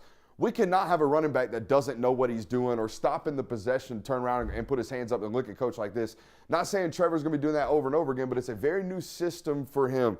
For that reason, I think Rod, and I know for a fact actually after speaking to people, Rod's going to get a lot of first-team snaps this spring. He is going to have to. That's good for make him. a lot of them. Now, Andrew Paul, very similar case here. You would imagine this fall not going to get first-team snaps. Not even going to be down there in practice getting snaps with those guys, you would imagine, this fall, unless he does something this spring. But right now, he's going to get some ones looks this spring, you would imagine, even if they're not like a major snap count. Yeah, I mean, he was kind of put behind the curve last year coming back from that knee injury. So, and he kind of he stepped up in some moments where you said, oh, this is the Andrew Paul we've heard about. This is the flashes we've heard. But I think he still has a little ways to go before he's fully inundated with or integrated with that offense. Yeah, I think this works out perfectly, honestly, for the depth chart of how Rod Robinson is going to be getting a lot of the first-team reps, and also Andrew Paul, because those are both guys that really need to be getting a lot of reps now, because Andrew Paul, this is a perfect time for him to get like fully back to himself before fall comes back around. You know, not to say that he didn't do that last year during his limited reps throughout the year, but this is a great opportunity for him to feel the utmost confidence in himself going into fall. All right, so the rest of the spring depth chart, I put Cash Jones in at 4. Going to have to hold on to playing time this spring. Let me ask you something. What's up? Where are you putting Dylan Bell on this list? Does Dylan Bell take any reps at running back? I need you to focus on becoming a dude over there at the X spot, please, or the Z spot, or wherever we're at, wherever we're playing you. I don't need you to learn how to run the football. You naturally showed signs of that last spring or last fall. So we'll gadget package you if we need to be. But if you watched them last year, a lot of very basic stuff at the running back position that he was involved in. A lot of standard basic operation run game, which, by the way, I don't want him spending 3 days in the running back room trying to figure out the new install. We can't waste that kind of time on him at this point in his career. So for this purposes, I put Chauncey Bowens in there, the early enrollee. He's gonna get some reps this spring. Dwight Phillips not enrolled. Nate Frazier not yet enrolled. So this is the only young back that will be on campus this spring. All right, let's talk about it in the fall. We know Trevor Etienne going to be a workhorse this fall. Okay, he's going to be a primary feature for you guys in this offense. We all agree. Yes. And then Branson, once he gets healthy, you would imagine he becomes a guy. There was so much promise in that as an early back. What we heard last year, now this is always interesting when guys get hurt. It's an opportunity to say, damn, we were dependent on him. We had big plans for that guy. We had big plans for that guy. So if the room looks like shit, we can all blame it on Branson's injury. But once he got hurt last year, all these stories came out. All these sources were like, damn, man, he was going to be a guy. So if he is a guy, this room looks really, really good just with a 1-2 punch right there. Two very different backs. Very much. I mean, it looks good with a 1-2-3 punch if Rob develops the way. I mean, and I think it's going to be. I can't overstate how important this spring is for him. I hope he knows that. I would imagine he does. Oh, yeah. For sure. Yeah. I mean, I think it's you'll kind of see what you got in 2017 where it's Chubb, Sony, DeAndre Swift. I think you're going to get Etienne, Robinson again. With maybe less of Branson just because he'll be coming back from an injury. All right, so here's my little holdup right here. Andrew Paul, I think at some point this fall, Nate Frazier shows flashes of being the next superstar in this position. I think there's an opportunity. By the way, we're going to be at this board for a while. Can you zoom 2 out just a tad? So I know we're trying to get the squeeze tight on the frame like we do on the film, but I just feel like you're squeezing my chin. And, the third chin don't need no help getting seen. It's seen enough. Or we go with our running back picture. It's a tough look for Cash Jones as of late. It's a great story. Everybody loved it. Would imagine we're going to still see him running like a bullet down field on special teams. But the idea that it was like last spring where Cash Jones started the spring game last year. I hope everybody remembers that. Okay? It's not going to be that this spring for Cash, I would imagine. Yeah, just kind of a career trajectory kind of similar to Dan Jackson. We're like, hey, man. Boy, good shout. You got your 1 year and you tremendously helped us, but this next year you got to take a step back for us. This doesn't look bad, though. This little five. No, not at all. No, right it looks here good. Does not look bad. It looks better than it did a couple years back, I would say. Mm-hmm. Yeah. You know, yeah, we don't have to go into it. All right. Stay on the offensive side of the ball. How's the chat liking this, by the way? I always feel uncomfortable not being able to see the chat. You know, because I can't see it. I'm over here by the board doing Well, my Yittering Adams. they obviously have things to say about your handwriting, but You know, it's chicken scratch, but you get up here. You do Actually, the they said thing. it's better than theirs. So Better than theirs. yeah, that's what Wait they said. until I break out the cursive. It's really pretty. My mom has beautiful cursive handwriting, and you know, having to forge her signature so many times on all of my bad behavior reports, I picked up a little cursive. You know what I mean? The things we learn as a delinquent child. For sure. All right, on to our next position. Let's stay on the offensive side of the football. Let's just knock it out. Tight ends, real quick, easy. Yeah, let's do it. Let's do it. It's going to stay the same with a little bit of Urasek entrance here, right? I'm going to go Lucky, Sperlin, and then Riddell, okay? I don't think that he spells it Rydell. I think he spells it with an E, Riddell. All right, that's the spring, and we're staying same color because it's just easier for your boy. And then fall, here's what I think is going to happen. You ready? I think it's Oscar, primary target, and then I think it's our guy Urasek eventually by midseason takes over Lawson Lucky's reps, and then I think Lawson bumps down, and then I think eventually Riddell overtakes Pierce Sperlin. Okay, come mid-October, I would say 10-24, come bye week, this is going to be your depth chart at the tight end spot, I believe. so it sounds like following the 2024 season, you're going to have a couple transfer portal entries. I don't believe so. Really? You think? I think this guy never leaves the University of Georgia. Huh. I think that guy doesn't leave the University of Georgia until he has a degree from the University of Georgia. Dad went to Georgia, mom went to Georgia. Dad was a fraternity brother with Kirby Smart. These guys love UGA. Okay, Lawson was damn, Bama almost got him very late. But that guy is now left, and that guy is by the name of Joe Cox. That guy is now at Ole Miss, I believe Joe Cox is. So I don't think that's an option. All right. But yeah, if anybody were to leave, I would imagine it'd be him. But that guy isn't going anywhere because next year it's his show. Yeah. You know what I mean? Very soon it will be his show. Yeah, you know what I mean? So and by the way, retention of Todd Hartley, elite. Not just is he a great recruiter, he's a great job of keeping guys on campus. Darnell Washington be a prime example of that. Yeah, I mean, if everything goes to plan, Oscar Delp is an NFL draft prospect, one of the top NFL draft prospects for his position. Urasek, obviously out of eligibility, 2 spots already open up. You're moving up the depth chart. Hey, by the way, a little insider note here for you. This guy was one of the underclassmen invited to the Combine this year. So he was at Indianapolis while we were up there. Kind of getting the tour, kind of like, hey, you're going to be here next year. Let's invite you up here and kind of show you the lay of the land. So, you know, they don't invite non-dudes to those type of events. For sure. The NFL thinks he is indeed a dude. So I don't think we see much movement in terms of portal activity. I do think we see some movement in terms of depth chart and usage. Gotcha. Okay, I think Lucky's definitely took a hit, and therefore the development of Lawson Lucky probably took a hit for the upside of the room in general with Urasek joining. Okay? Tight end room, nice and easy, nice and done. All right, who we got next? We want to talk about offensive line? Got to. Oh, yeah. Offensive line, or we haven't hit wide receiver. We're going to go wide receiver one by one, though. We're going to go X, Y, X, Z, and maybe some slot work as well. All right, let's talk about offensive line. Let's go left to right. Let's just do this way. Let's go left tackle, left guard, center, right guard, right tackle. All right, we know the left tackle to start, right? Let's do the knowns. We got Tate right here at right guard. Yep. We got Jared Wilson in at center. We're going to rotate, but we're going to start Fairchild at left guard to start. And then we got our guy Ernest Green at left tackle. Okay? We know for a fact Micah Morris is going to rotate at both of these spots. So we'll put double M at both of these spots. Now, here's the question. Xavier Truss, okay? Or do they give Monroe Freeling an opportunity to compete for some ones reps this spring?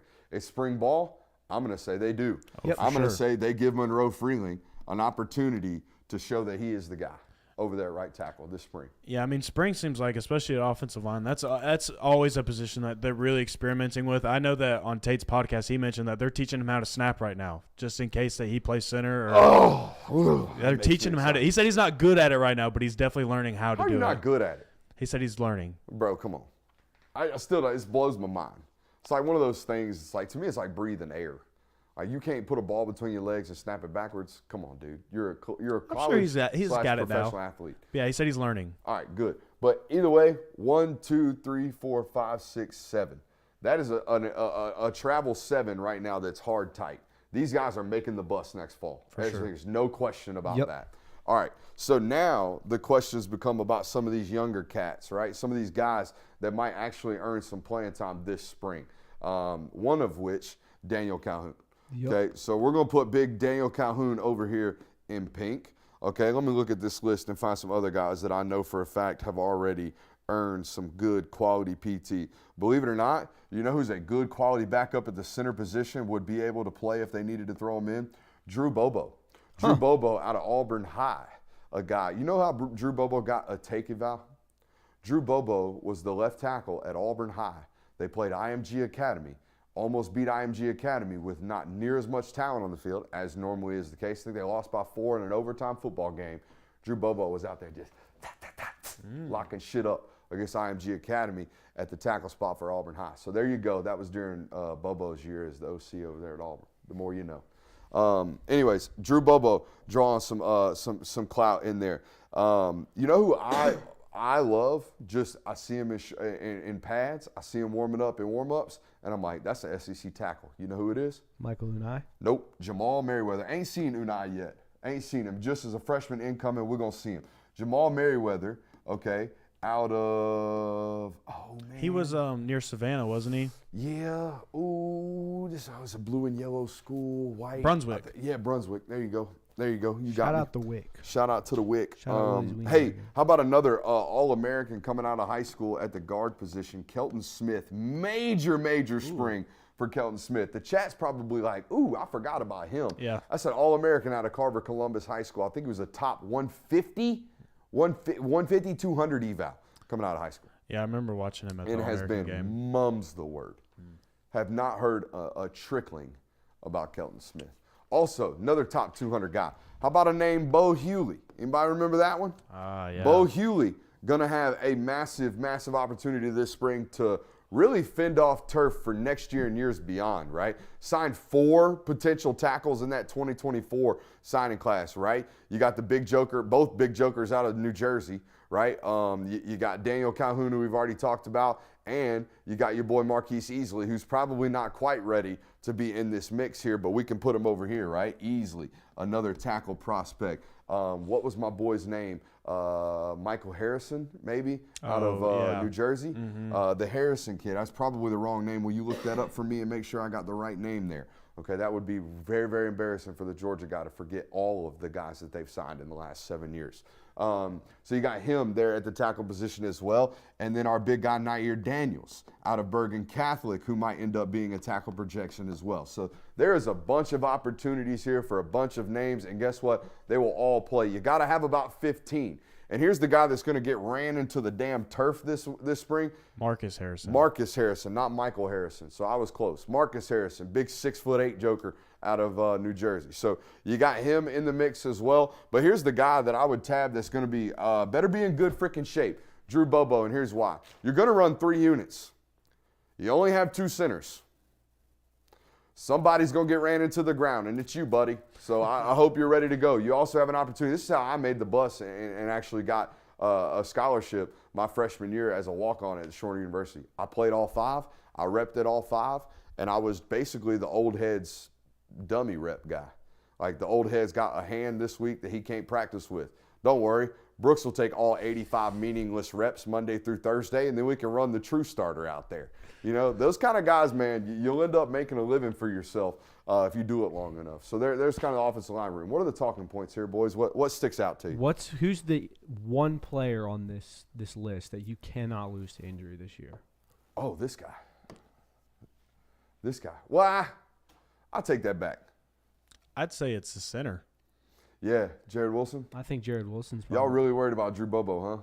No, I'm not worried about him, but I mean, You're worried about having to kick somebody else in there and I do just all think the- that really shakes things up a little bit. Just because, like, obviously losing Tate, I mean, that's a leader, that's a senior, that is a guy that's been around for a long time. Losing him obviously would be a tremendous loss for Georgia. But also knowing that you do have the safety net of Micah Morris being able to go in there, or Fairchild, or working with that duo, Yeah. That makes me feel a little bit better about that situation. Whereas what we just mentioned, like you're short-staffed when it comes to center, so then you're another injury away from like, oh crap. Yeah, I think losing Wilson's most important, just because not that I don't trust Drew Bobo, but that means you have one center on your roster. Yeah. That's like saying, say for some reason Gunnar Stockton transfers out this year, and then Carson Beck gets hurt. You have Ryan Puglisi, and that's it. So I think just from the fact of numbers, you really need no one to get injured at that center position. I'm going to write a name on this board that is suddenly a very, very can't-miss prospect in 2025, and that is Cortez Smith, the center out of Parkview High School. I'm not saying he's a plug-and-play starter, but you're going to need a plug-and-play starter come 2025, 2026. I mean, if Jared Wilson wasn't on this roster, you'd be in big trouble.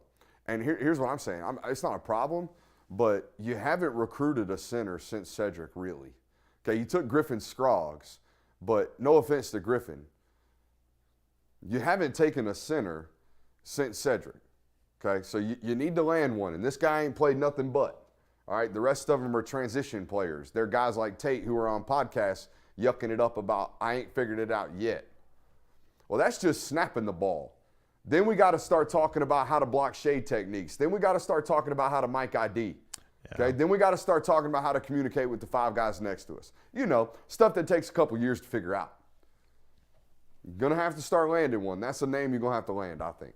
Yeah, that was another thing you mentioned of like when he did step into the center role, he's like, I was like really in that moment where I realized like how much SVP did for us like the entire time that he was around. Like how much he did for helping us out, the people next to him, the whole offense. Like it ran through him.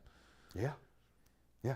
You kind of you're the run game coordinator on the field. That's what you are. Who decides where we go?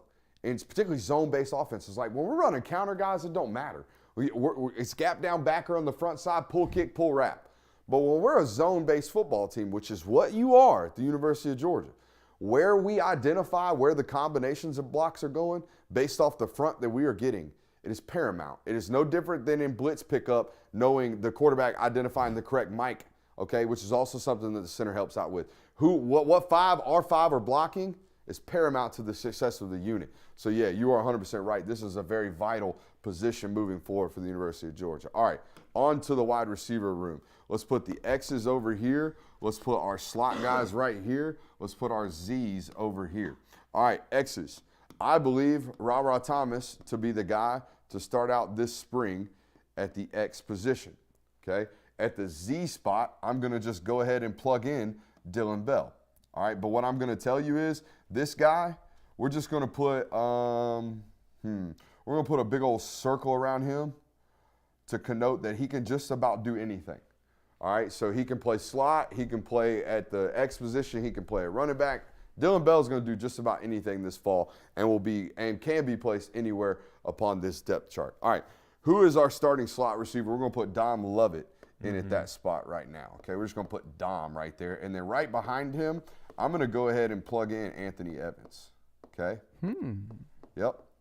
Had a great spring. Now, I'm going to give you a little history based off of my years of being an insider. I know, it's a half a decade at this point. Can you believe it? Wow. Boys, fifth year coming up. Can you believe that? We're surviving out here. That's good. All right, so it's been about a half decade at this point. You know who's always elite in the offseason? Super fast guys. Super fast guys always have great off seasons and one-on-ones and 7-on-7s. You know why? Because can't nobody put their hands on them.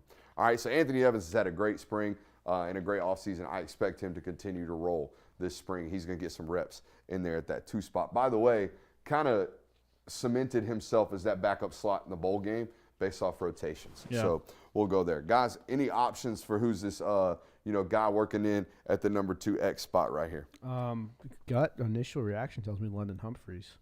I think London's going to play Z. He's probably more of a Z. Yeah, I'm going to go ahead and tell you guys right now, London is going to play Z at the University of Georgia, as is, by the way, Michael Jackson. Okay, they're going to kind of rotate Michael Jackson in as a Z as well to start, and if he can't survive out there, they'll kick him into the slot. Yeah, I was going to go Colby Young. It's a good call. I'm going to go Colby Young, and then, guys, I'm going to be honest with you.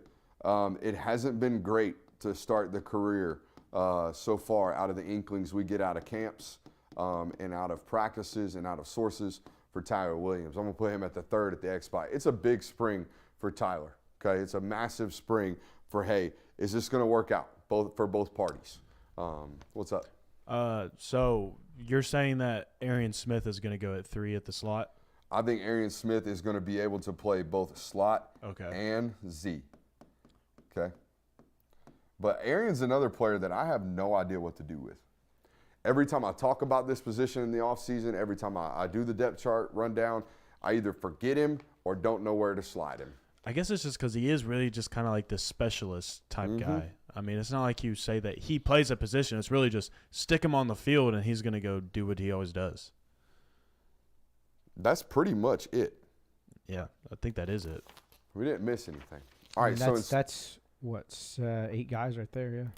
1, 2, 3, 4, 5, 6, 7, 8, 9. Michael Jackson, 9. All right.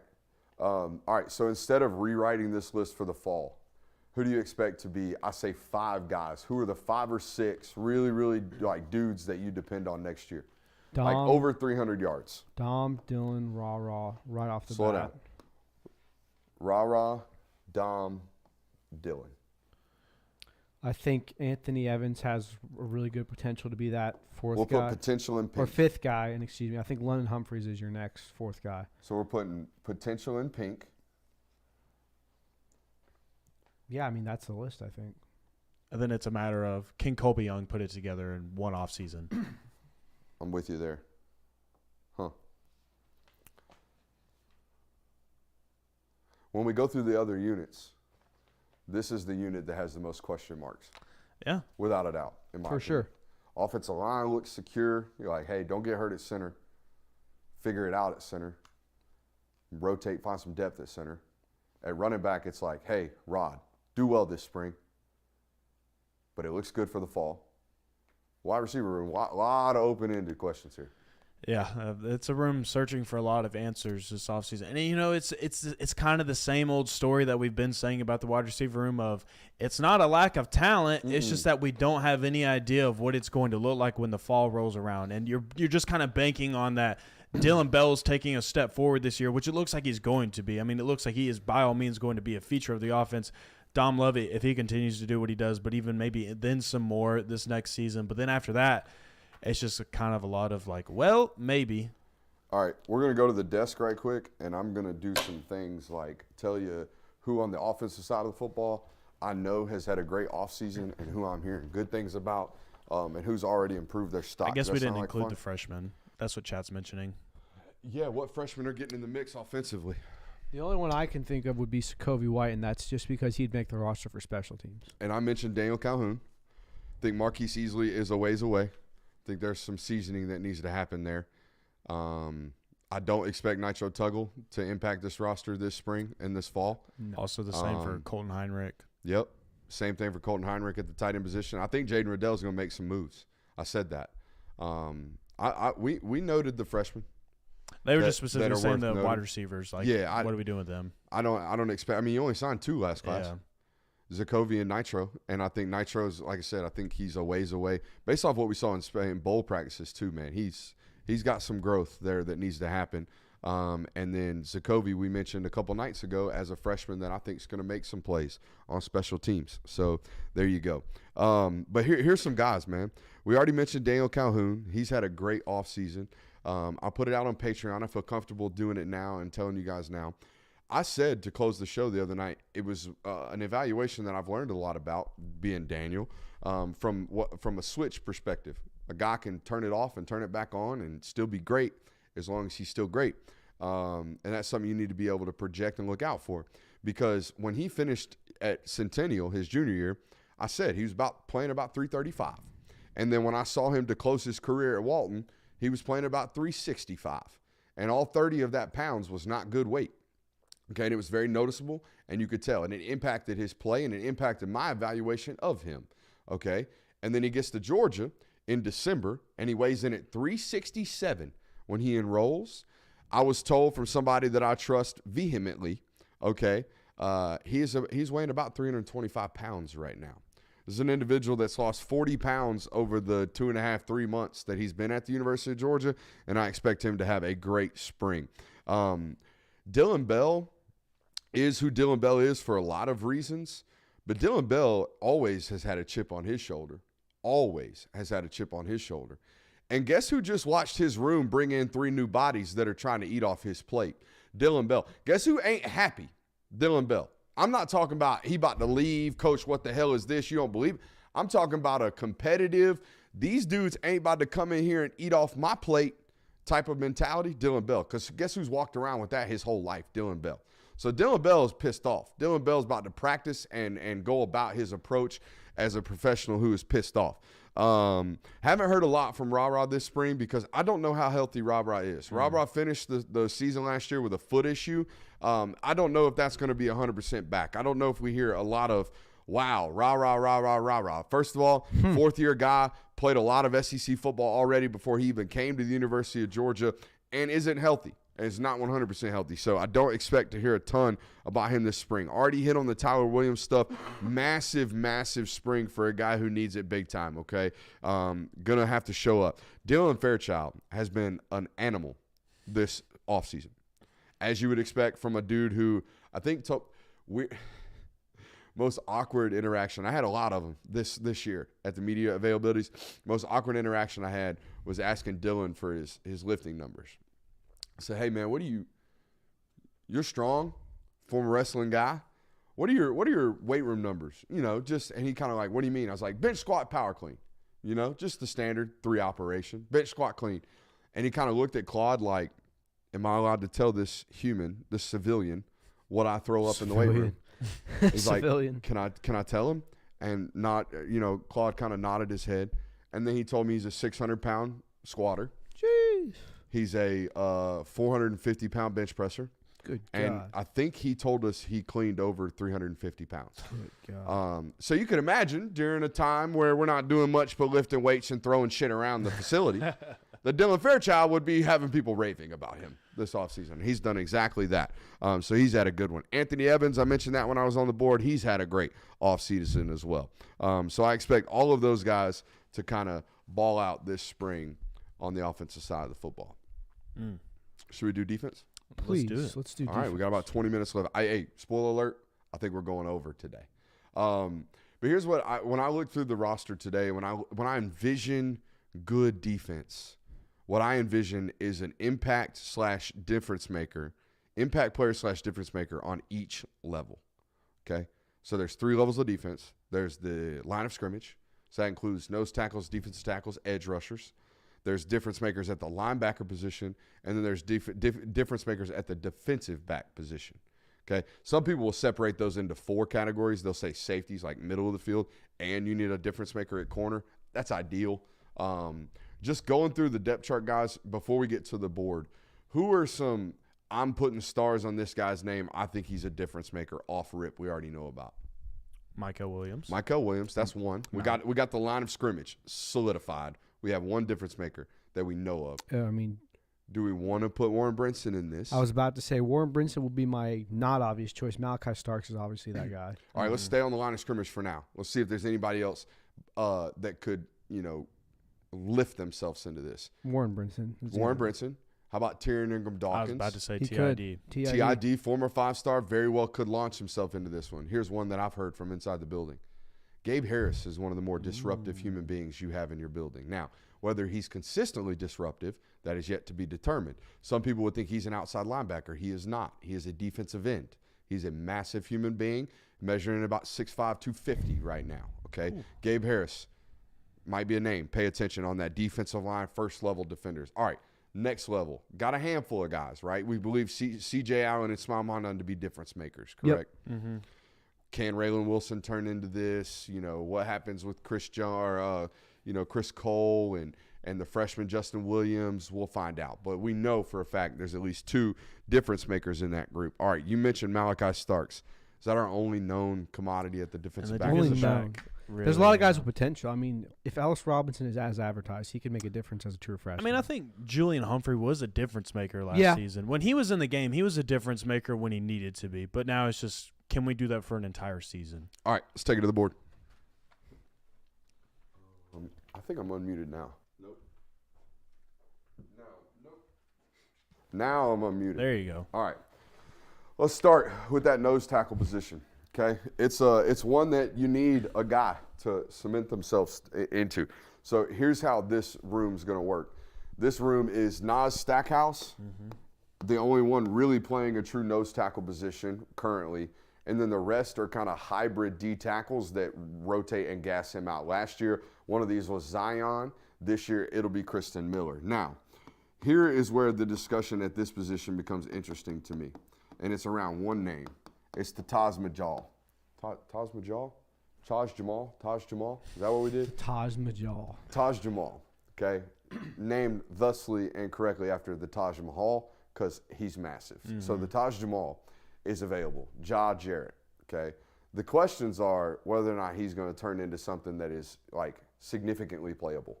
Can we play him down in and down out? Or can we at least roll him out there on obvious rundowns and him be a massive difference maker consistently? So I think this nose tackle position really hinders on what Ja's development looks like. Because, by the way, about 6'4", 325 is Nas.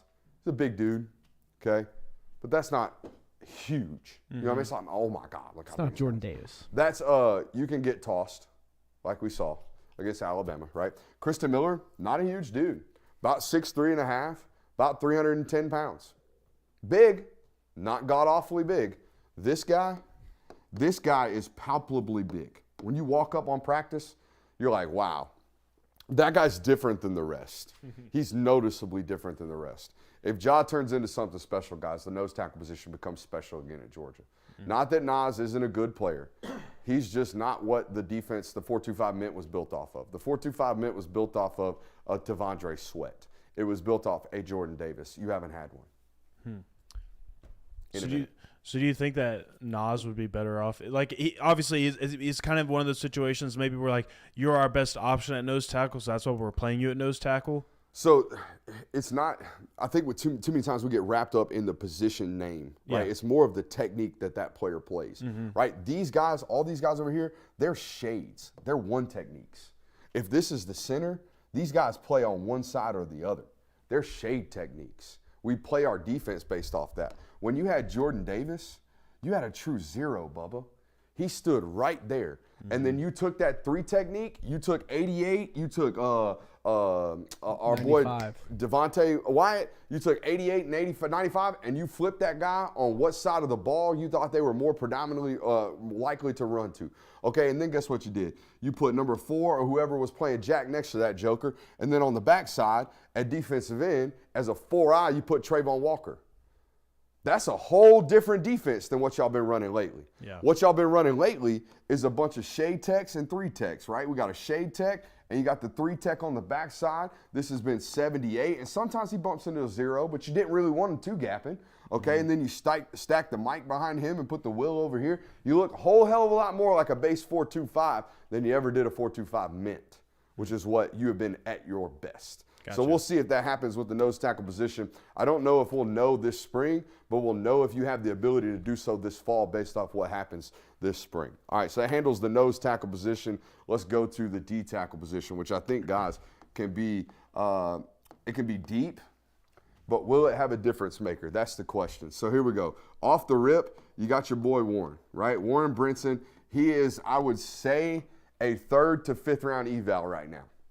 That's what kind of we got. Now, there's opportunity that could bump up into a 2nd round grade if he learns to finish this year, okay, or learns to unzip his feet. Now, the rest of who's the number 2 is kind of settled amongst a large group of guys, right?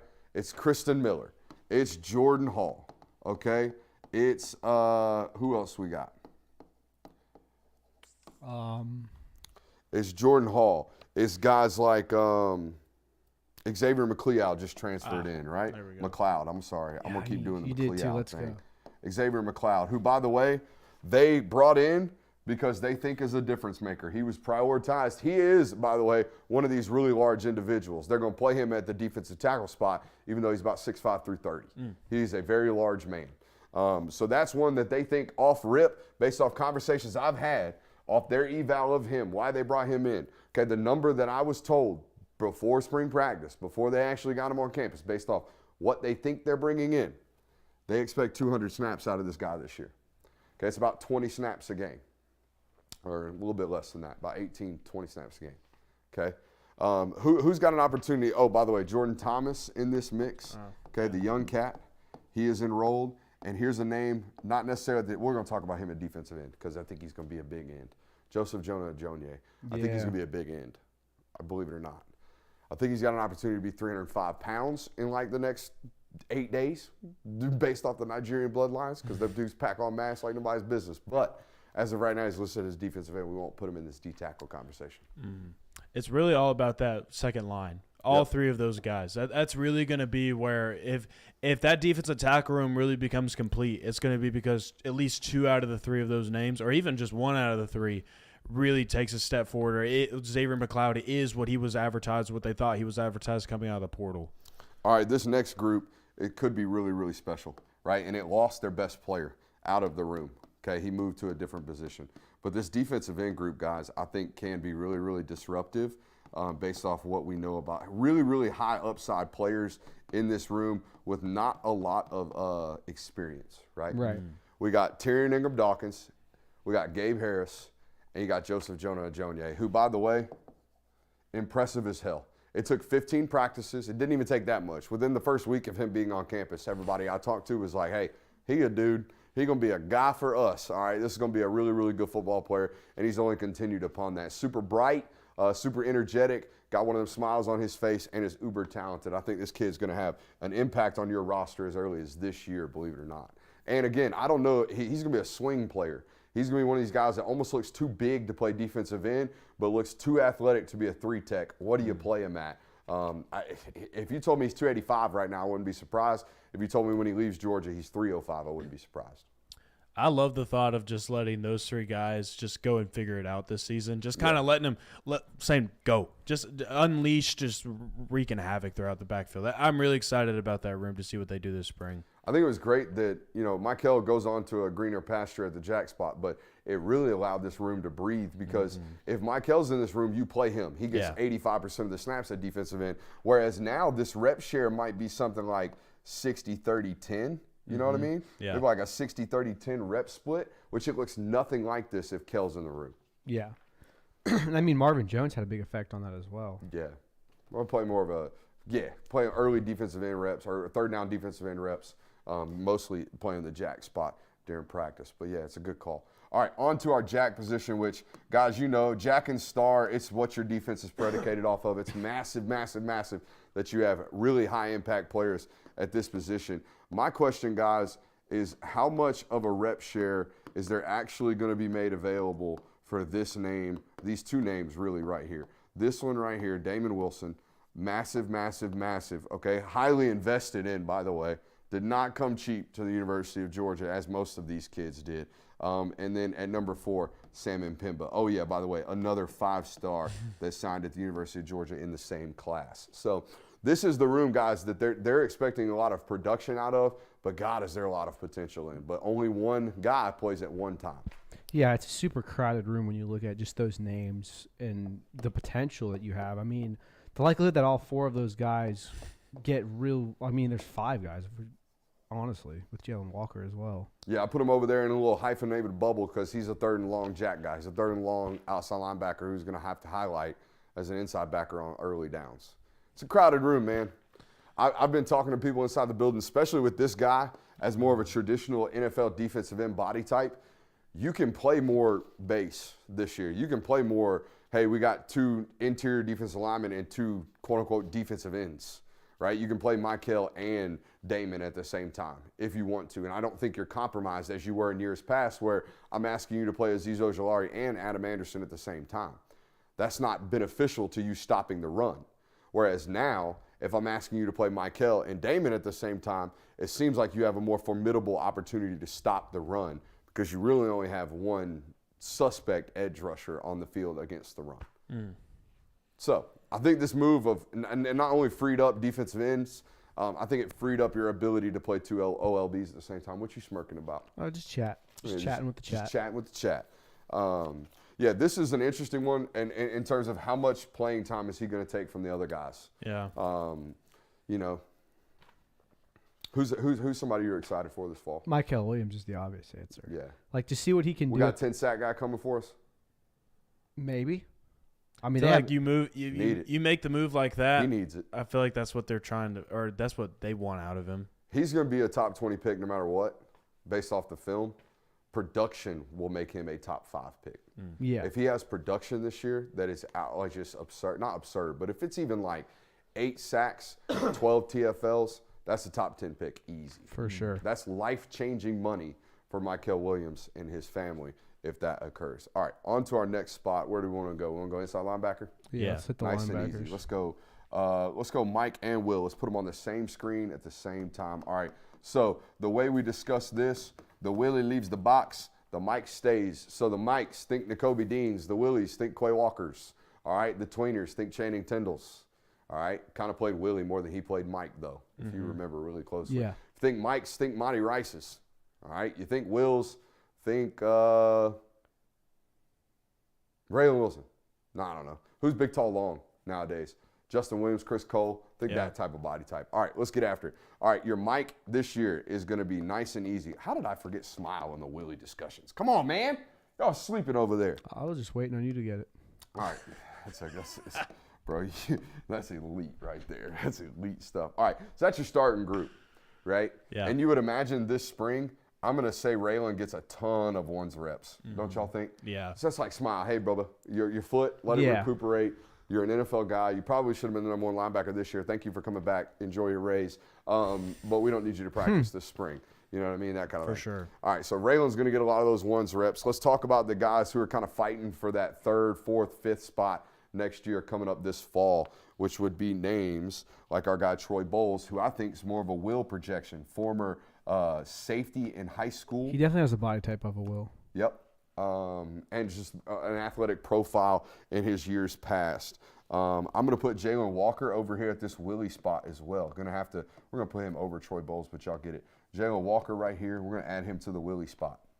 Okay. Where's our Mike depth here, boys? I'm completely blanking on the names of the mics right now. All right, so our options would be we're back into freshmen now. I was about Yep, to I say. was You're gonna say, talking it's about not a Chris deep room. Jones, Chris Cole, Justin Williams. I'm going to go Justin Williams. I think he's a good Mike projection based off what we saw out of the high school tape. That guy's really athletic, don't get me wrong, but this is a dude at 6'2" and a quarter that I think can get the job done inside the box already. Justin Williams could have a C.J. Allen-esque season, not in the sense that he takes the starting job or anything like that, but when he's on the field, it's noticeable, and people are like, oh, my God, who is that guy? One thing, of all the guys that they recruited last class, Justin did much more in-the-box traditional linebacker play than the rest of them in terms of reading keys, shedding blocks, attacking blockers on the line of scrimmage, doing all those good things. Justin has a much more defined background in that department, so you are correct there. We'll put Chris Jones kind of figuring it out, okay? And I think we're missing one, Chris Cole. He's a Willie body. We'll put Chris Cole over here. Big Willie. Big Willie, that Chris Cole. So there you go. That's kind of your look at the linebacker class. It is deep, but it's not filled with a lot of production and a lot of playing time. This guy's played a bunch. This guy's played a lot. But the rest of the guys have not played a bunch of football. No, they Raylan Wilson, we saw the inexperience show up in the SEC championship game, right? Got picked and stealed for a big tutty right there in the 3rd quarter. So some inexperience in this room. Big spring for these guys to get feeling comfortable playing some SEC football. Very much. A lot of All reps right. to be had. Let's go to our star position. It's one that I'm really, really concerned about because if we do this activity, I think we're going to find out, like, this is when I'm talking to sources, this is the first room I will talk to them about. As soon as practice opens, what was the star rotation? Who was playing? How'd y'all do it? What's going on over there? Where's the depth? Because I don't know where the depth is, and that's what we're going to get into right now. I have one answer and one name. This is it. This is all I know for a fact is repping at this spot. The rest of this conversation, ladies and gentlemen, is going to be conjecture and hypothesis. That's what this is going to be. I have no answers after this. I feel like they're going to put Dan Jackson there just because he's a veteran guy. He played some of the position earlier. You can throw him in there this spring and not fuck up your whole practice plan because he's not going to go out there and mess up reps. That's it means a There's lot. value We're trying to take a lot of reps this spring. It's the whole reason Cash Jones was taking reps at running back last spring because he knew the damn system and he wasn't going to go out there and go, Coach, what do I got? Next snap, blow it up. God dang it. God. You know? I haven't heard that in a while. Coach, get your shit in order. You know what I mean? All that right there just blown up immediately. We can't have that. That's just college football. We can't have that at all. Now, you know what our lads has got going on? Oh, Lord, what? Our lads has got Kyron Jones, who is a corner up here at Star. Shout out Kyron Jones. Here's what I think. I think maybe they've spent the offseason teaching Justin Rhett how to do this. Very possible. Because here's what you need to play this spot. You need corner coverage skills with a safety body.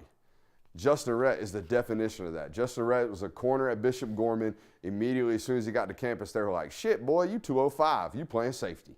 So I think this is one of these ones. What's the likelihood, just because he's clearly the best player in that room, that Malachi Starks is getting some play at this? Just because Star is, I think we can agree, the most important position out of those three. Yeah. Malachi Starks is the most talented. He's the most experienced safety in that room now. So we kind of had this debate last year going on in before the season where, hey, if something happens to Tyke, do you slide Javon Bullard in at star and put Dan Jackson back at safety?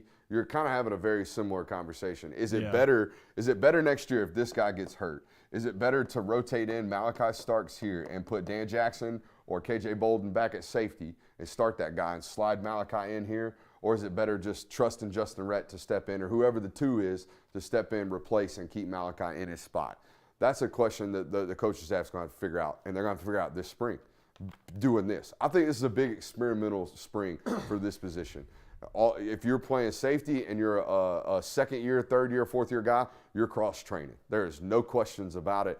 There are probably questions, or some people in the chat maybe think KJ Bolden could play a star spot.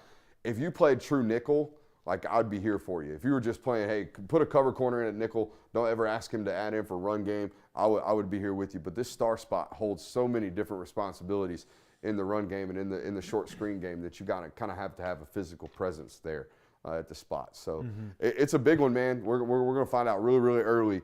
I just want to know what the rotation is. I know this is going to have to be the guy. I know he's going to have to play great this fall. I want to know who his backup is if he gets hurt, because it's football. Yeah. My dad used to tell me injuries are as big a part of this game as first downs and turnovers, and he is not lying. Okay, this is a physical sport. All right, let's go safeties. Okay, this is nice and easy. We'll do a left over here. I don't know if he actually plays left, but we're going to separate him anyways, okay, because they don't do free and strong anymore. They used to do free and strong. Now they do left and right. Guys just kind of hang out on the field. Unless it's third and long, and then Malachi plays the 6th DB and plays middle of the field, Tampa 2. But anyways, all right. So let's go to right. Who is going to start alongside Malachi this year? There's a high possibility it starts out as Dan Jackson. Yeah, that's what I'm thinking. I think Dan Jackson and David Daniel Sisavon have themselves a battle this spring. Okay? And they'll get the ones reps and they'll rotate alongside him. Our lads thinks Dan Jackson already has the job locked up, so there's that. Now, the one name we didn't mention in the star battle or the star conversation, I don't know if he's ever trained there, but God, he's got the body, Ja'Cory Thomas. Yeah. If not, Ja'Cory Thomas is somewhere in here rotating in at safety, as is, by the way, Justin Rhett, the guy who we just nominated as the backup nickel. All right, so there's some opportunities there for those guys. And then, of course, the rookie, KJ Bolden, is on campus this spring. Did we miss any names? Jake Pope. Jake Pope, our boy Jake Pope, also a potential, that's not a J at all, also a potential option here at Star. I would imagine most people have run to that conclusion. Okay, that's a guy who played safety in T-Rob's system, very comfortable with what's going on here at the University of Georgia, you would imagine, from a coverage standpoint. Not a lot of transition for him. I would put him in this discussion up here to potentially start.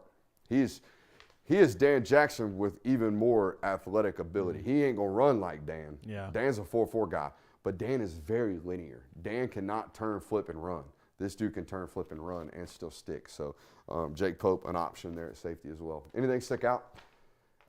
Pretty solid all around. I mean, it's just a matter of figuring out that spot beside Malachi, getting a better idea of what your depth chart looks like. Depth. I think that's what, when we do this exercise, that's what I've learned about the star and safety positions. You're going to need a lot of bodies this spring and this fall. All right, on to the corner battle. Okay, we'll just mark this 1 through whatever. Okay, number 1, number 2, number 3, number 4. Okay, I think we got 4 options here for 2 spots. Okay, Dalen Everett. Yep. I know he's a fan favorite, but let's be honest. Everyone's got an opinion. The only one that matters is the head coach. And he knows a little something about defensive back play, I would imagine. Just a little something. It's just a little something. All right, and then to start the spring, I'm going to put Julian Humphrey here. Yep. Okay? And then right underneath him, forgot an H in Humphrey, I'm going to put Daniel Harris. Okay? And then I'm going to go ahead and slide Ellis Robinson in here. I would not disagree with that. Because I think Buddy's going to compete this spring.